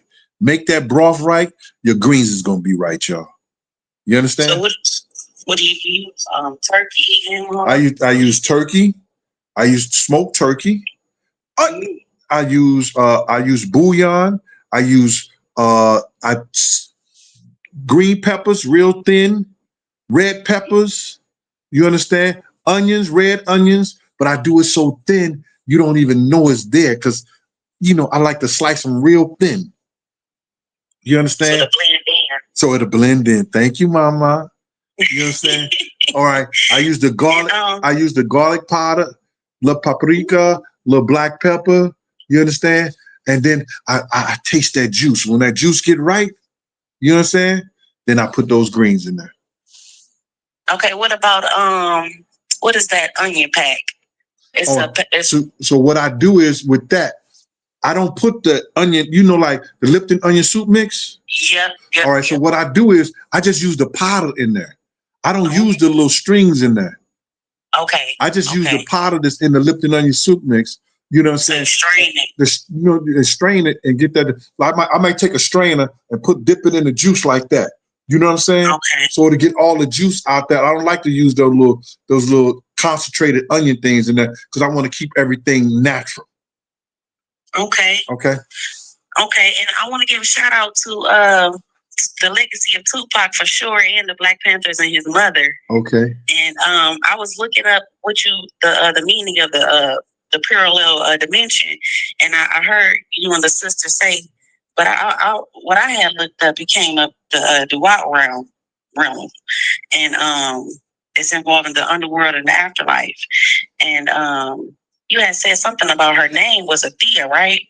And you know, it's actually a ram called Athea. Right. Yeah, so that's deep. That's even more of a synchronicity. And how would you feel if Maya Angelou and Tupac made a perform together? How would I feel?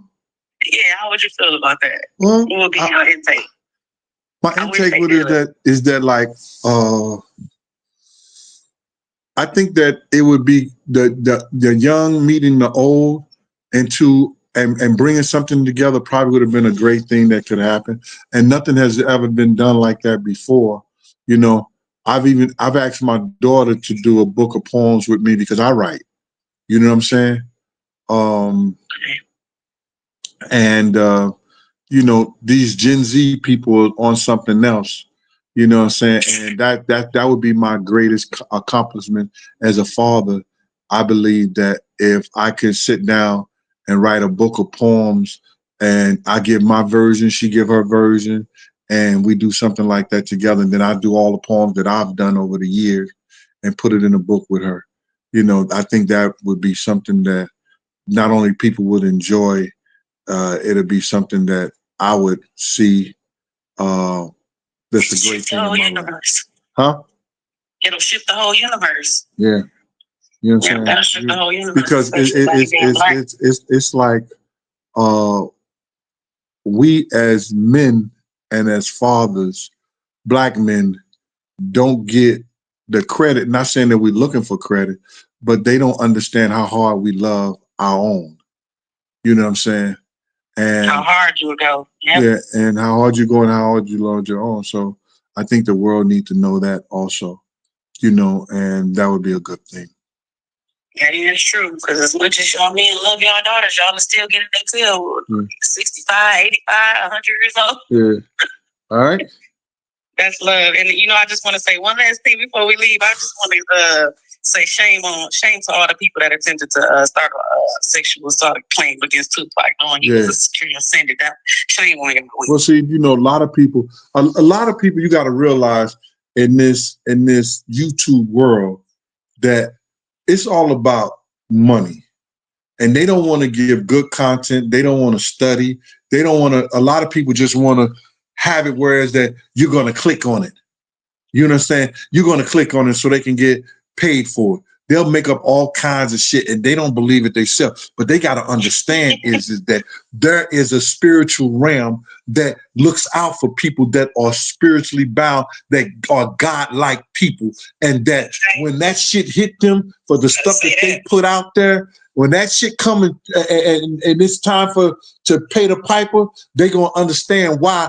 And they're not going to understand why some of the things are happening to them because they've done something that they knew that wasn't right.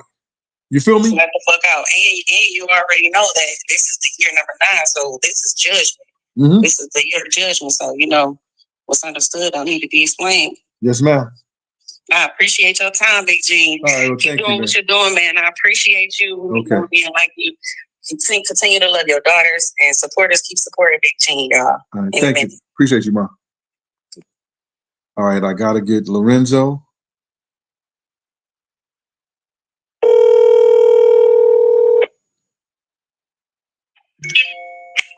Hello. Hey. Tell everybody where you from, man, and your name. I'm from Missouri, but I'm on the in Maryland. Okay. And my name is Lorenzo. Lorenzo, what up with you, boy? All right, so look, this what I heard. Basically, they saying this about that Tupac and Suge stuff. And I remember you making a comment that I don't care if Pac gotta die, Big gotta die, and Suge go to jail. I believe Suge wasn't killed in that car, so they could blame it on him. And I believe the shooter was K-Dub. Okay. That was on feet. Okay. And I heard somebody say that came out of Suge's mouth. That fool done told on himself. That's what I heard. Okay. When he was on Crunk, whatever that bald head guy named that always when something happened to somebody black, he always be their attorney. Okay. Ben Crump. Yeah. Yeah. But that's all I want to say is stay up, man. And I just, what you think about that? Listen to me, bro. Like, that's your opinion. And like I just said, Suge has no reason at this point in life to lie and give false narrative when in fact that he's the one that's suffering right now, being behind bars because he wouldn't come out and tell the truth on niggas. Now, let me just tell you something, man. This is what I know about the law. You know what I'm saying? Anytime that, and I don't understand why Suge Knight is in jail for the murder of the individual that was supposed to be his friend and stuff like that. Because if somebody is coming to you with a gun and trying to kill you, and you are trying to get away from that, you understand? And somebody died in the interim of that, the person who is trying to kill you supposed to get that charge. That part. You understand? Suge Knight never snitched on the guy and never said nothing, but they had footage of the guy coming to Suge with a gun. They were supposed to use that and vindicate him in his charges over that murder shit. And nobody even talks about that shit. They ain't gonna talk about it. All right? Lorenzo, let me get to this last call and we're going to talk. All right?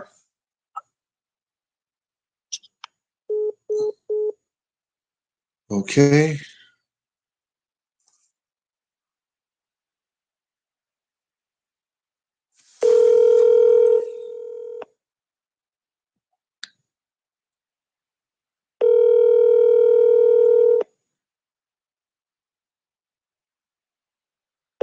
This is somebody from the 301 that I was giving a call to. I guess they went back to work. Please leave your message. I'm not. Hey, listen here, man. I think we had a great show today. I talked to a lot of people. I appreciate your comments and everything like that.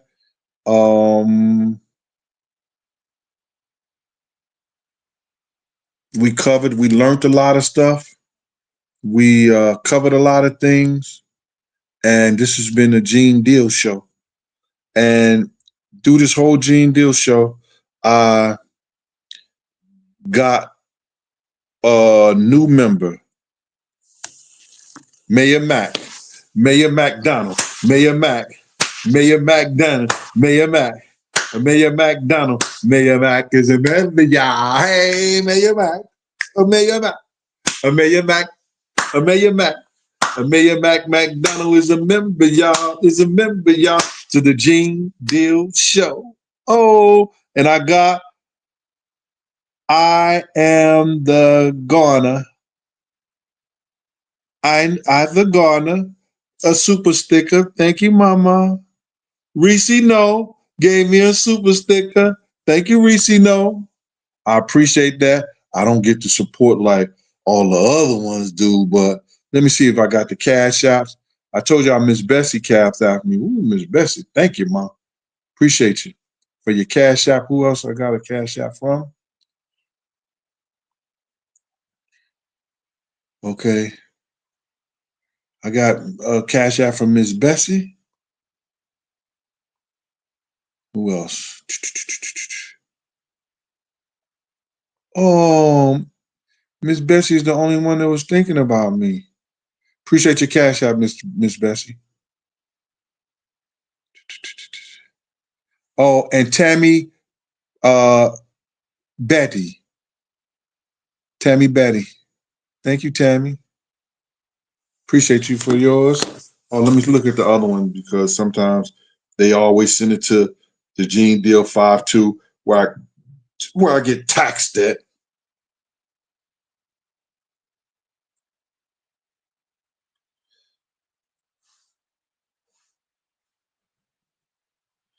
Okay. No, I haven't got anything since my man over cut above the hatch out there in Knoxville. You know who that is.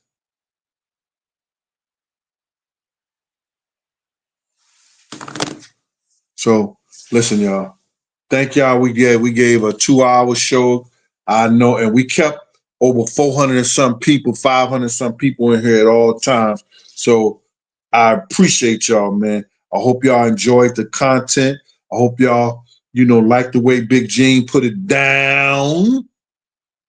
Being me. Niggas just hate me. Yo, I could tell you, niggas hate me. You should see the hate mail.